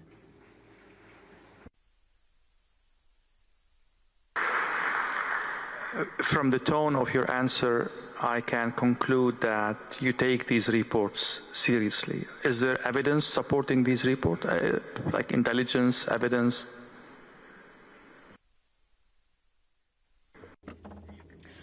No. Thank God we do not have any evidence of such intentions. But we proceed from an idea that in some crazy imagination of some crazy person, that kind of ideas may emerge. And I guess I have provided an exhaustive answer regarding our potential response in this case. You absolutely did. We were talking about friendship a while ago, and the friends of Russia in this panel. I will start from South Africa, and then Bahrain, and then Indonesia, and if China would love to comment on that, the floor is open. Are you surprised that a friend of Iran, of Russia, Iran, is under attack, and Russia did not step up to help that ally? This is at least one of the narratives in the media. Where is Russia in this conflict? As friends, are you surprised?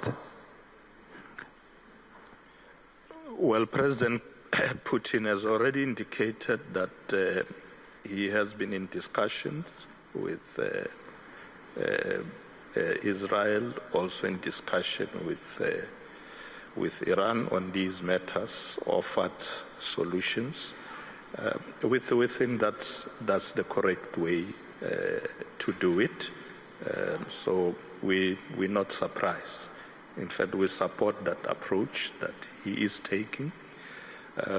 South Africa, as you know, one of the non-aligned countries, we always advocate for peaceful solutions of this conflict. Our president has already issued a statement in that regard, that there should be negotiations, and that's really the route that we are going to pursue. Sheikh Nasser. Well, let me make it simple to you.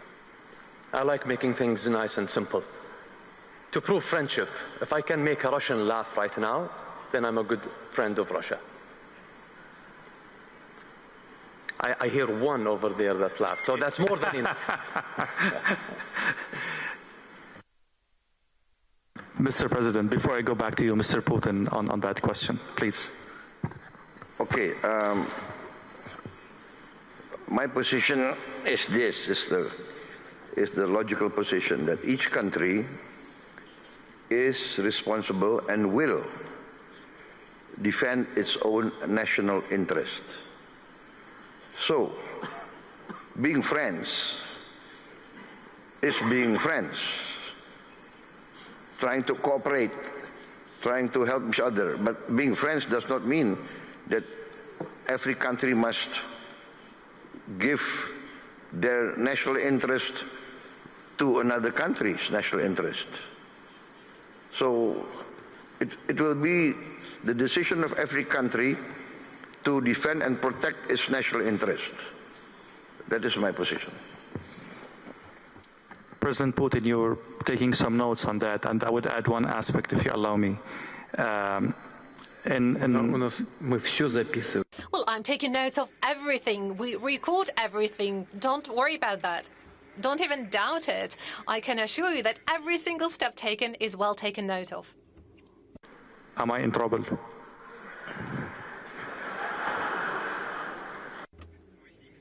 Well, I'm sure you'll be able to overcome those, and we will assist you in doing so. In Western media, there are reports saying the following, and I leave the opportunity for you to comment on that. Actually, the Iran war is a good thing for Russia. A, oil is up. B, the West has one more problem on its table to take care of. And 3, Ukraine is on the back burner. So all the news is on Iran rather than Ukraine. How do you comment on that? And what do you say for those who are saying that Russia is unreliable ally because it did not step up for Iran?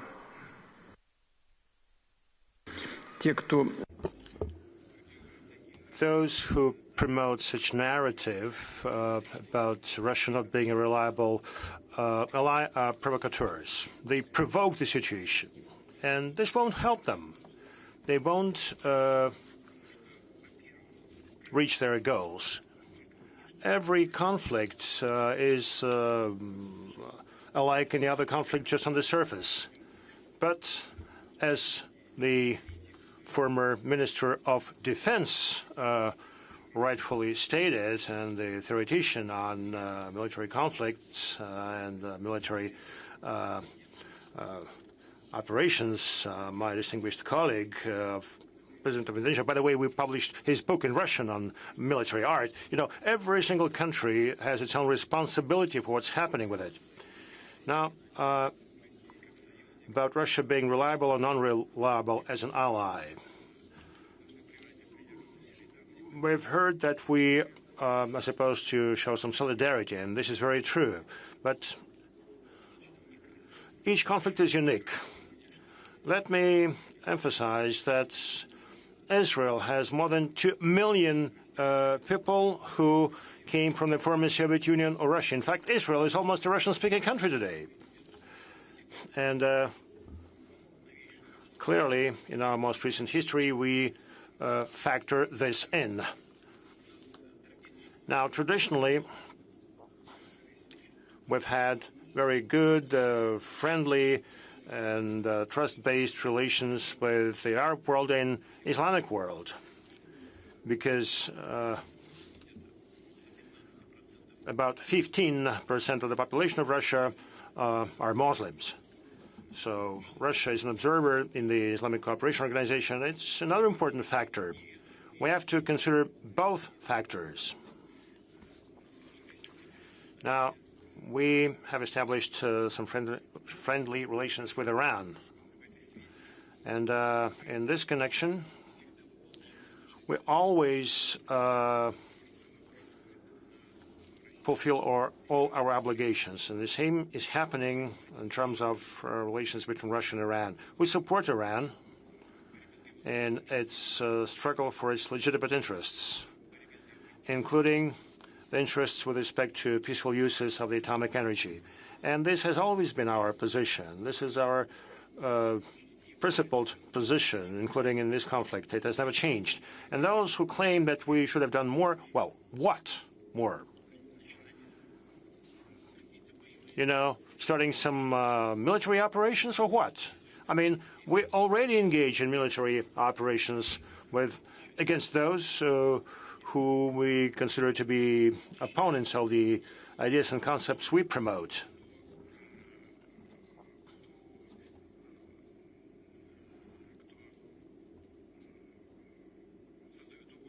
and those who create threats for the Russian Federation. And those are basically the same forces, be it in Iran or, in the case of Russia, somewhere hiding behind the scene. You know, these are not those who engage in actual combat, but we have some obligations, and we uphold Iran's right to peaceful nuclear energy, and not just with sheer words. Despite the complicated situation around Iran, we built a nuclear reactor in Bushehr. We established a contract to build further 2 nuclear reactors. And despite the difficult situation, despite some danger, we continue implementing the project. We do not evacuate our personnel, our staff. Moreover, in this case, based on the kind of relations with Israel we have, and thanks to the restoration of our relations with the U.S., we put this issue on the table for Israel and for the United States, stating that we perform our mission in Iran, being guided by our understanding of Iran's right to peaceful uses of atomic energy. And we act in strict compliance with international norms, and we ask that security of our personnel be ensured. And the Prime Minister Netanyahu agreed to this. And President Trump promised to support our legitimate demands. Isn't it support of Iran? I think it's direct support. Besides, we took a very specific position in the UN, and our position, including in the UN, and I'm deeply convinced of this, is aligned with interests of both Iran and the State of Israel. I would say probably enough with geopolitics. One more question before we move to economy and other issues about AI and... Sorry? Well, we'll stay until morning if we continue the discussion like this. The forum this year coincides with the 80th anniversary or commemoration of the Day of Victory, the World War II. Are you concerned that we are heading into World War III in any way?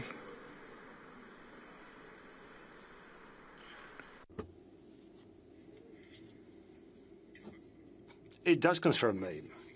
And there is no irony about it.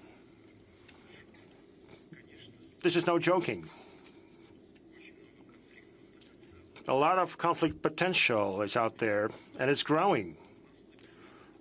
Right next to our borders, there is one conflict that directly affects us. I'm referring to the conflict in Ukraine.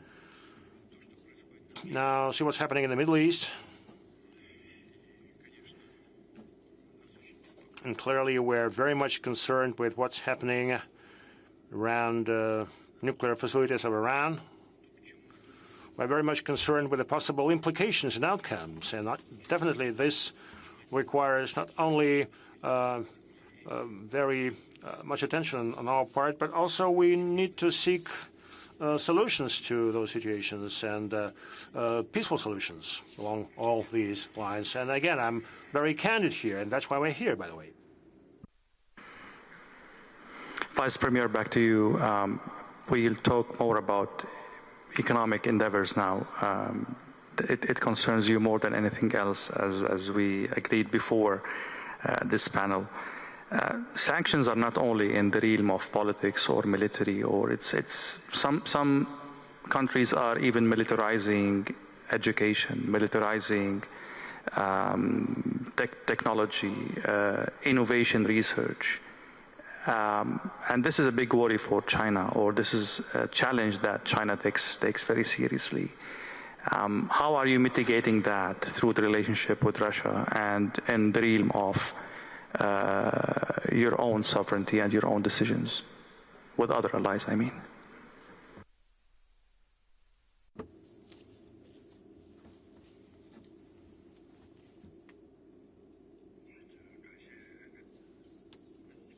Thank you for the question. Let's look at the world around us. Science, technology, education. These areas are crucial for the progress of humanity. Their importance is unprecedented. And let's give it some thought. I mean, this entire progress would not have been possible without cooperation among different nations and countries, without learning from each other. Therefore, education, science and technology are indeed irreplaceable factors for future development of humankind. As you've suggested, some 7 to 8 years ago, we saw some attempts of the countries to use power to dictate the interests. In fact, they even started to put barriers to intergovernmental cooperation in science and technology. This is a regress from historic standpoint, and it harms sustainable development of humankind. Obviously, it's reassuring that China and Russia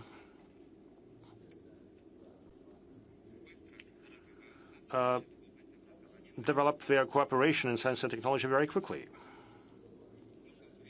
The pace is very high, and we can confidently state that our two countries give perhaps one of the best examples of such cooperation. In terms of education, in all areas, including student exchanges, teaching of languages, this cooperation booms. And this is where this cooperation has reached a very high level.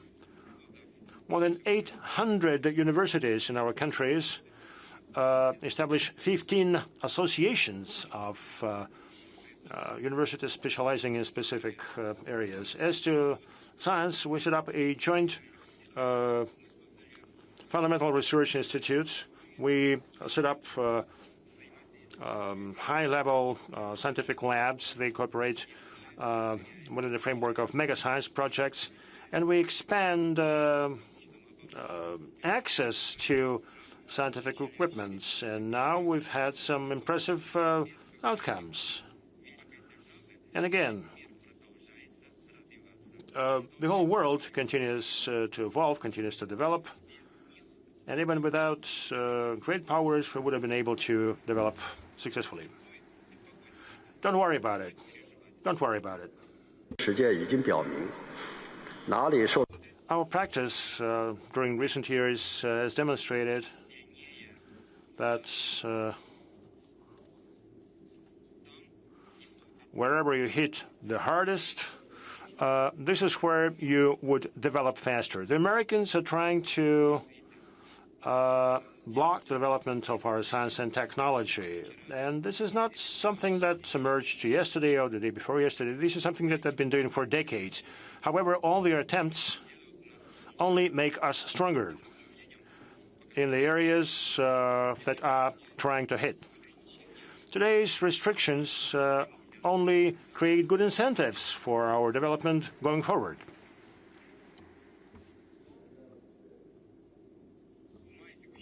In May of 2025, President Xi and President Putin had a very useful and effective meeting. They charted out some new plans for future cooperation in science and technology.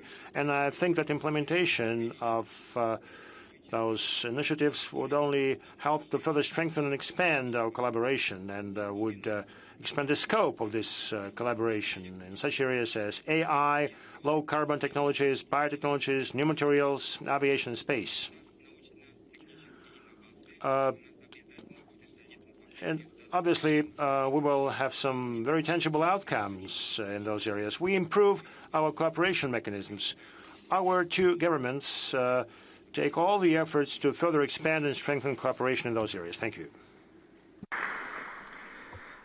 Mr. Putin, I listened very carefully to your speech, and you mentioned investments, but it wasn't that clear about foreign direct investments. Where does Russia stand on that? Where do you stand on that? Do you still care about foreign direct investments? You see that as an opportunity, as a burden? I mean, help us understand where Russia stands in this regard. We absolutely believe that private investment is exactly what we need. And I guess without private investment, Russian economy would hardly be able to successfully develop. And that is fully applicable to foreign direct investment as well. And there was a whole number of investors who've been doing business here in Russia for a very long while. Well, we never forced them to leave. We were not pushing them away. We were not evacuating them. Many of them decided to leave on their own with major losses. But our attitude in this regard remains unchanged. Yes, investment potential of our economic operators is fairly large, but undoubtedly, we very much welcome any kind of foreign direct investment. I would say major capital investment of the first quarter of this year amounts to 8.7%. And I know what was happening on the platform of this forum during those days. I know there was a whole number of discussions during various sessions where well-known problems were discussed, certain tension caused by the high policy rate, and risks that those investments level will not stay until the end of the year. But nonetheless, the Central Bank of Russia proceeds from an idea that lending to the real sector of the economy would stay at the level of 10 to 11%. We'll see what will be the outcome. I very much would like those numbers to stay on this level. But foreign direct investment is something that we undoubtedly very much welcome. It's not that we just welcome it, but we are also going to create every possible term to make this environment favorable and comfortable for our partners. Here in the room, we have our friend from the Kingdom of Bahrain. And if we are to look at what Russian Foreign Direct Investment Fund is doing, they already have an agreement to make some early steps in this direction. They're not too big, just 15 billion rubles. Those are the first projects of the kind. But we are also working very closely with the United Arab Emirates. That's work done by RDIF and the sovereign wealth funds of Saudi Arabia, of United Arab Emirates. Our partners and our friends have taken this decision a while ago, several years ago actually. They choose to trust their Russian partners, and automatically, and I'd like to emphasize that, they automatically co-invest into those projects that Russian Direct Investment Fund chooses to invest. They automatically invest 10%. They co-invest with us. This is a token of great trust, and we value it very much. And then they keep raising their share of investment. Well, feel free to talk to Mr. Dmitriev, who would be able to name the exact numbers, but we're talking about many billions of US dollars.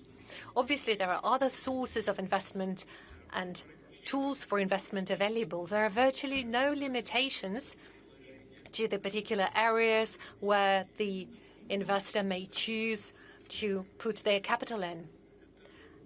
And this is one of the key areas that I believe we should focus on in cooperation. Having said that, there are two trends that I realized talking to Russian businessmen, either here or back in my country, UAE. There is kind of rejection of buyback. You know, when the war happened, there was some foreign investments that were bought by Russians, and now these might want to buy back their investments. Russia seems to be blocking that because new Russian entrepreneurs bought and invested these operations. The second trend that I realized is that people are a little bit worried about nationalization. There are some nationalization efforts taking place within Russia. I read about one of the airports being bought back or even taken by force of court from the Russian owners. So how do you see these two trends impacting the rebound of the Russian economy?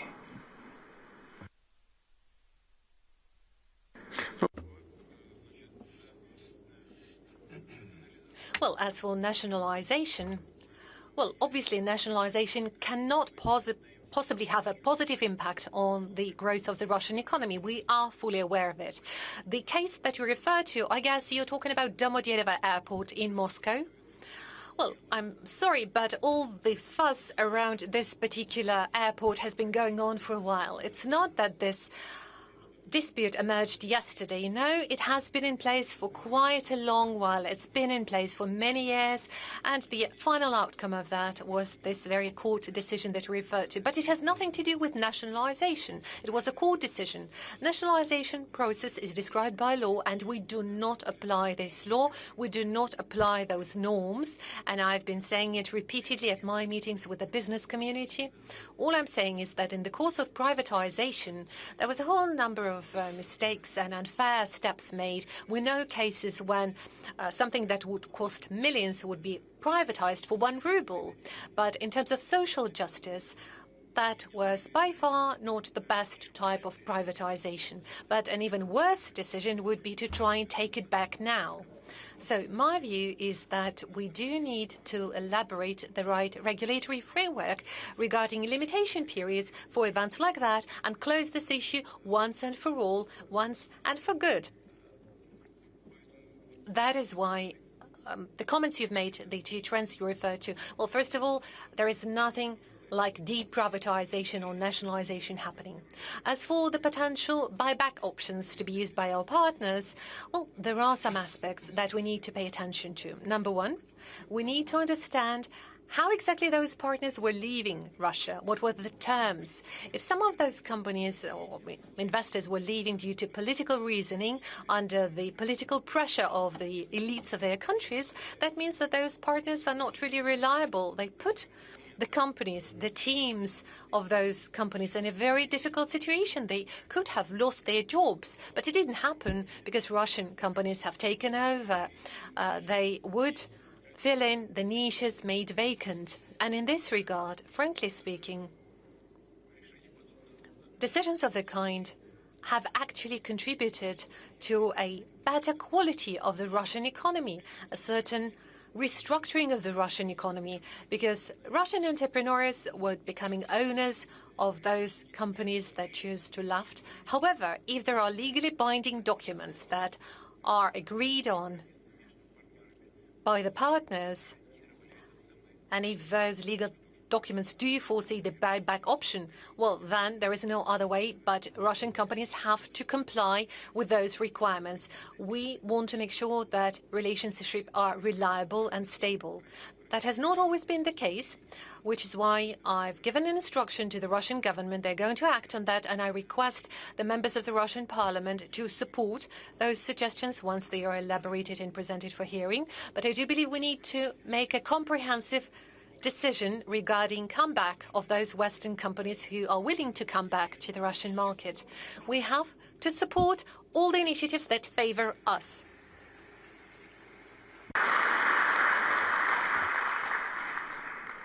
Mr. President, how your country is, let's say, taking advantage of the current economic situation in Russia, people left, businesses are left back. There are opportunities in the market now for a country like Indonesia. How are you leveraging the situation? As I mentioned that I have had good relations with Russian business entities, business groups, but mostly I have to be very frank, they were interested and they are interested in coming into Indonesia. And because I think we have a lot of sectors that are still very, let us say, at the ground level, a lot of way to grow. And so basically it's mostly Russian groups that want to come to Indonesia. But before, our groups have joint ventures with Russian groups in commodities trading, oil and gas. So, and now we open our markets for Russian agricultural products. So, I think it's not that we're going to take advantage, but we are going to look for all opportunities, because we have also been given a very heavy dose of tariffs from everybody knows, right, from the American market. Yeah? So we are forced now to look for new markets, Africa, Latin America, Eurasia. We are just concluded. We are in the process of concluding a free trade agreement with the Eurasian Union. So European Union, of course. So it's a matter of, for us, it's a matter of diversity. But yes, we are confident. We have our strengths. We have our ability, and our relations also with China is very good and very strong. So it's not that we are optimistic, to say the least. Thank you.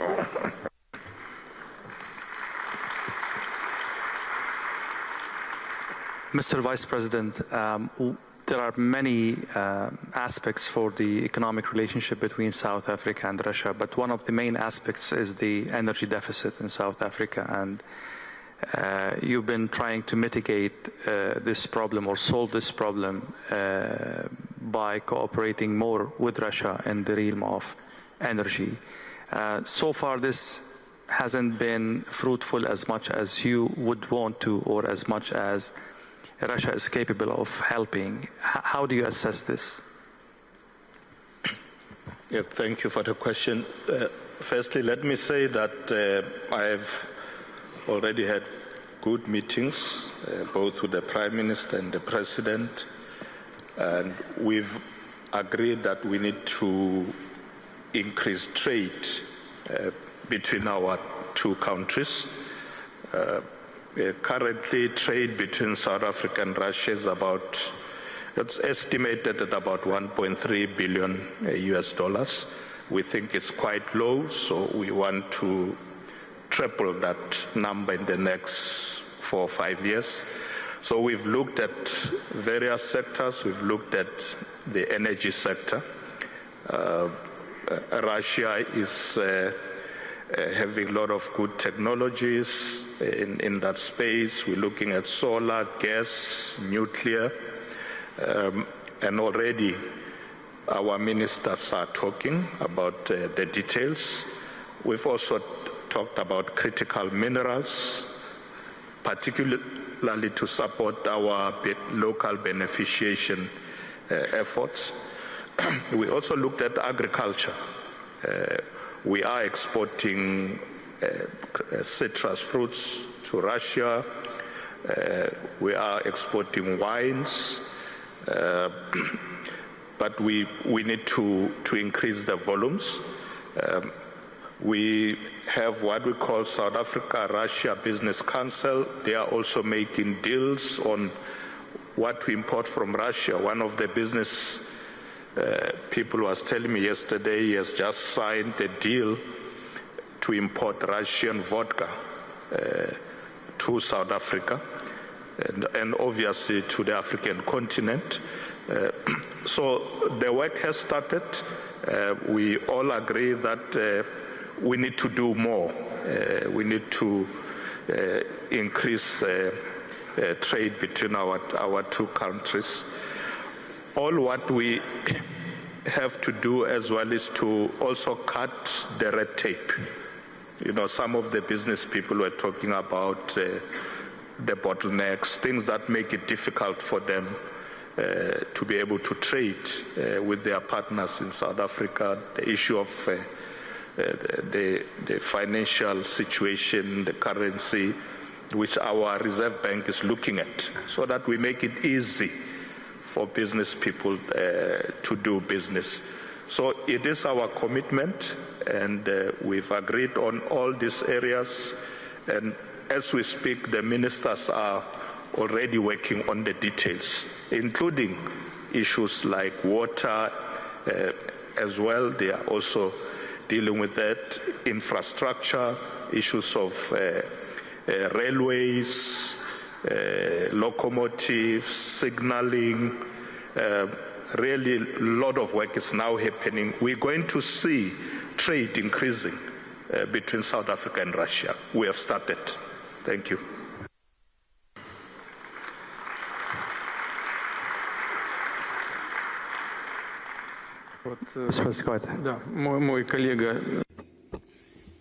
A colleague of mine from South Africa said that imports of Russian vodka are about to happen to South Africa. Well, you know what?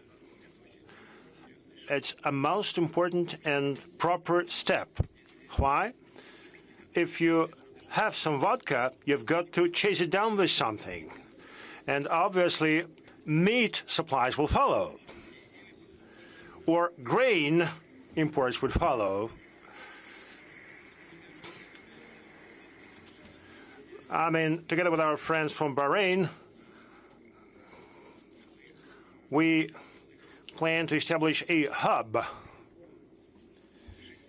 to support imports of wheat from Russia. And let me remind you that Russia is #1 in terms of wheat exports. And a lot of countries of the Arab world are very keen to have our wheat.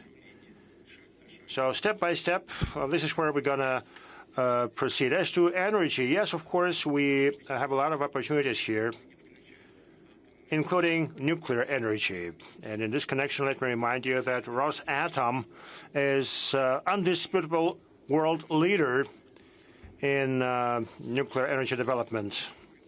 And I think they build 22 units across the world. This is the highest number that far outpaces all our competition, be it the US, Japan, or any other country. And we consider this opportunity. We are considering joint work in our partner countries, including in South Africa. So, yeah, there are a lot of good and promising areas for us to tap. Well, I'm not talking about hydrocarbons, of course. This goes without saying.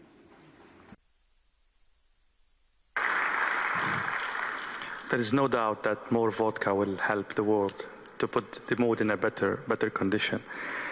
Mr. President, at any rate, it's going to be more fun to live, right?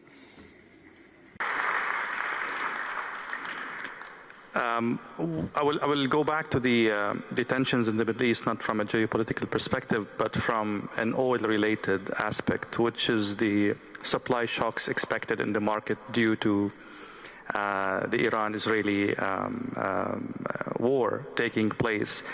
Can Russia step in, or pure capacity is constrained by sanctions and limitations?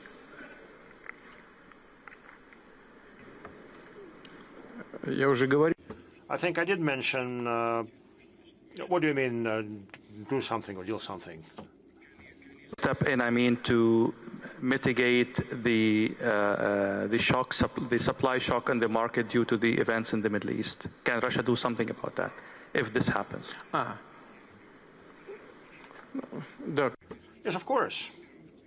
Yes, of course. It's not about us.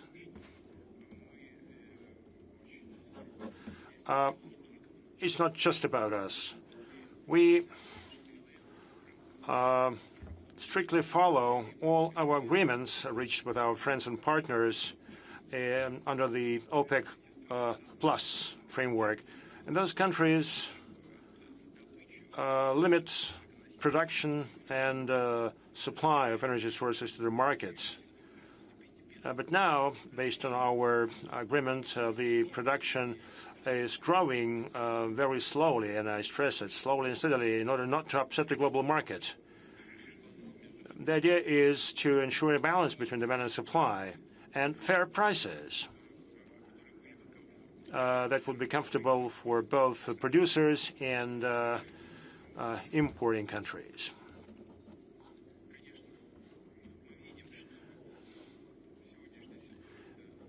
We do see the current situation in the Middle East related to the conflict between Iran and Israel has resulted in some price hikes, but our experts believe that this hike is not very significant. It's like, what, $75 per barrel? It used to be $65, like $10 differential. And this is where the price stuck. Many countries, including the Gulf countries, can increase supply and production significantly. But again, as a rule, we do this in a concerted manner, and this is how it will happen, I hope. And the UAE and the Saudi Arabia is very particular about this. And again, our decisions are well balanced.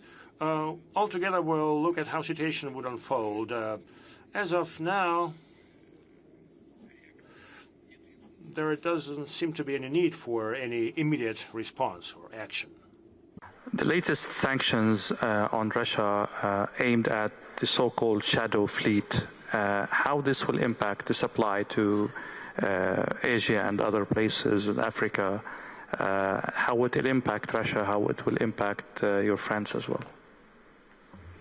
Wasn't it? You know, our ill-wishers keep trying to find ways to harm us economically, but they suffer themselves. You know, you mentioned energy sources. Our experts, and not only our experts, but Eurostat as well, came up with the following numbers. The losses that the Eurozone sustained due to rejection to buy our natural gas, the losses were to the tune of 200 billion euros. 200 billion euros. And we see that the prices are rising across the board. Now, as for the shadow fleet, our Chinese friend came up with a very good definition. Wherever and whenever somebody's trying to hit us, so this is where we get stronger. Why? Well, because we always find a response. We always find a solution.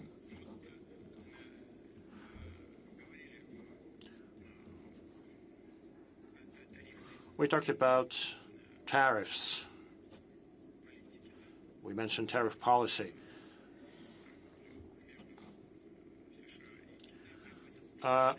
Trade between U.S. and China accounts for 20% of global trade. And under the current conditions, when debt is rising in the global economy and debt is, has reached a level of 300%, and obviously this affects everybody. And any attempt to hurt us, including through the attempts to hit our so-called shadow fleet, well, these attempts would trigger problems across the board, and primarily for those who are trying to make our lives miserable. Well, because this ultimately would affect global prices and would impact the countries that are trying to impose such restrictions, because they are key consumers, and we will find markets for us. It's a very interesting tone in this answer. Let me ask you directly. This is my last question before I give 1 minute for each esteemed participant to finish or to say some final thoughts. There are enough reports out there, credible reports, that this war is killing the Russian economy. Your inflation rate is very high, your interest rate is very, very high. Your growth by the best optimistic scenarios will not exceed 1.5% this year. Is this war killing your economy?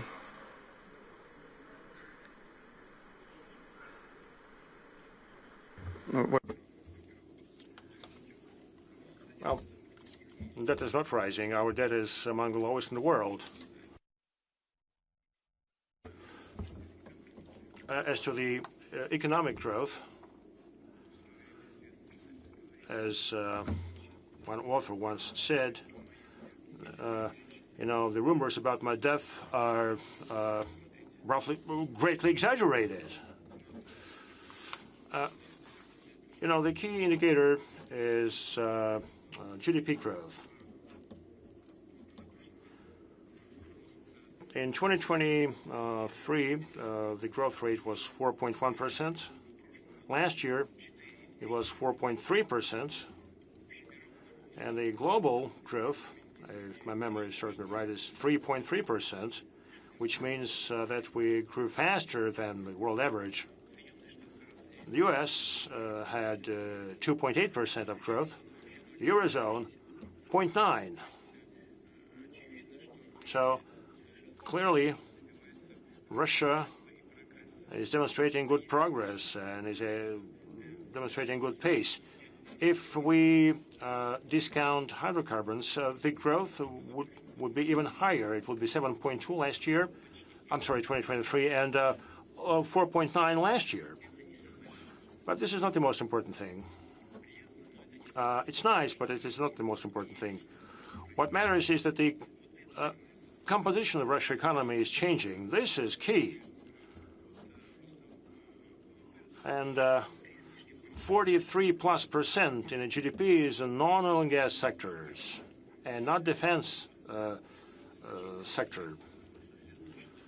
The majority of our growth is ensured by the industrial sector that is not related directly with the defense sector.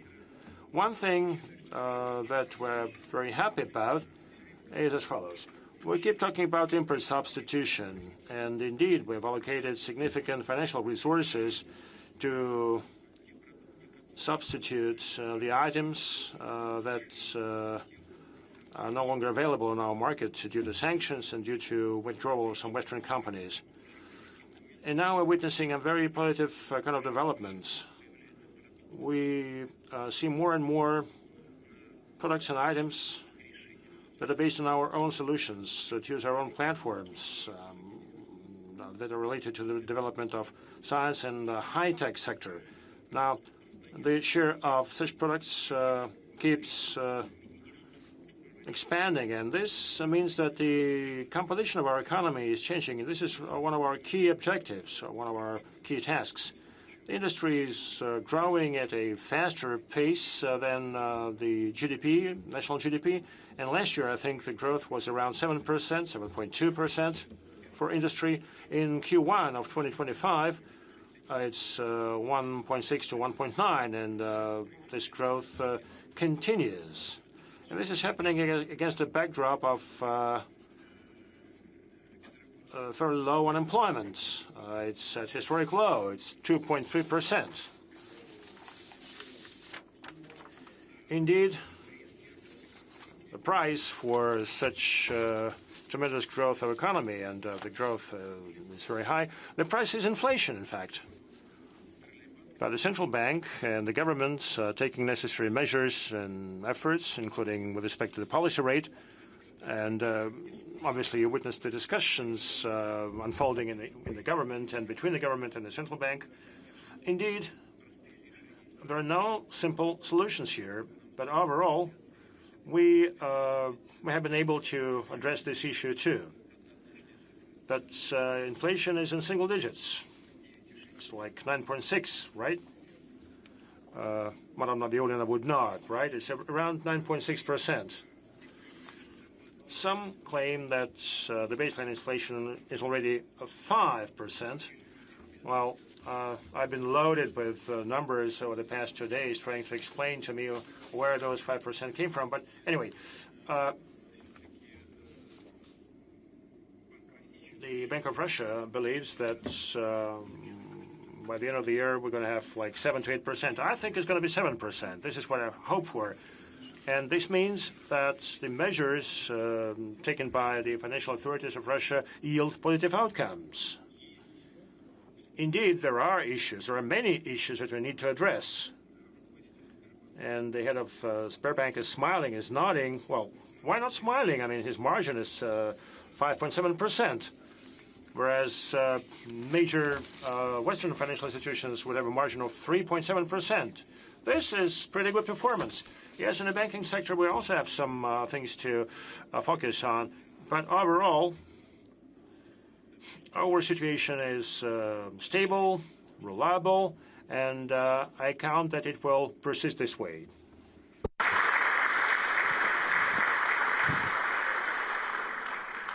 That was my final question. I will keep like 1 minute round for each participant. If there is anything I failed to ask or something that you have in mind to go, Mr. Vice Premier, go ahead.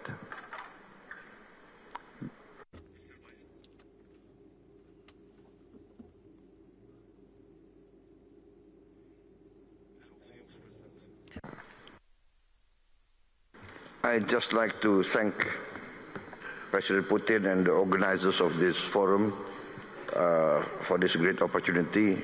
I think we've learned a lot from each other. Thank you very much.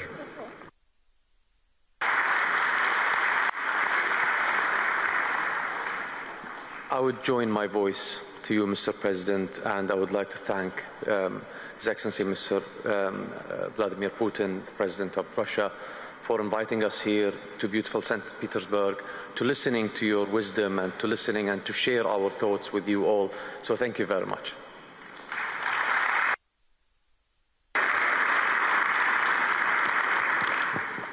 I also want to thank President Putin for this invitation for us to participate at this important forum. It is my first time in this beautiful city of St. Petersburg, and we've learned a lot from the other leaders, and we consider Russia and President Putin as our friend and ally, and we are looking forward to continue working with President Putin and the people of Russia. So I'm looking forward to coming back to St. Petersburg. Mr. President, I haven't had time to see this beautiful city. Maybe tomorrow I might have some time to go around, but I'm looking forward to coming back next year. Spasiba.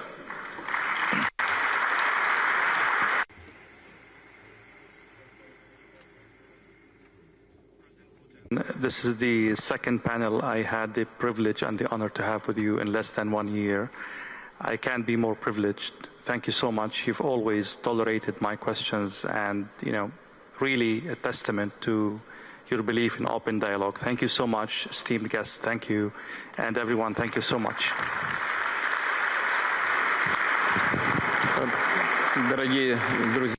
Dear friends, dear colleagues, allow me to express the words of gratitude to our moderator. And very genuinely, I would like to express my gratitude to all of my colleagues who have participated in this panel session. I am sure that it was exciting to follow for the audience here in the room and far beyond. I'm very sure that many of the words expressed today will be quoted by international media outlets all around the world. Thank you so much for having candid and open conversation. And many thanks to all of the participants of the panel session who have been able to stand in line with the degree of heat and tension that we experienced. Thank you for being with us. Thank you for being so open and truthful.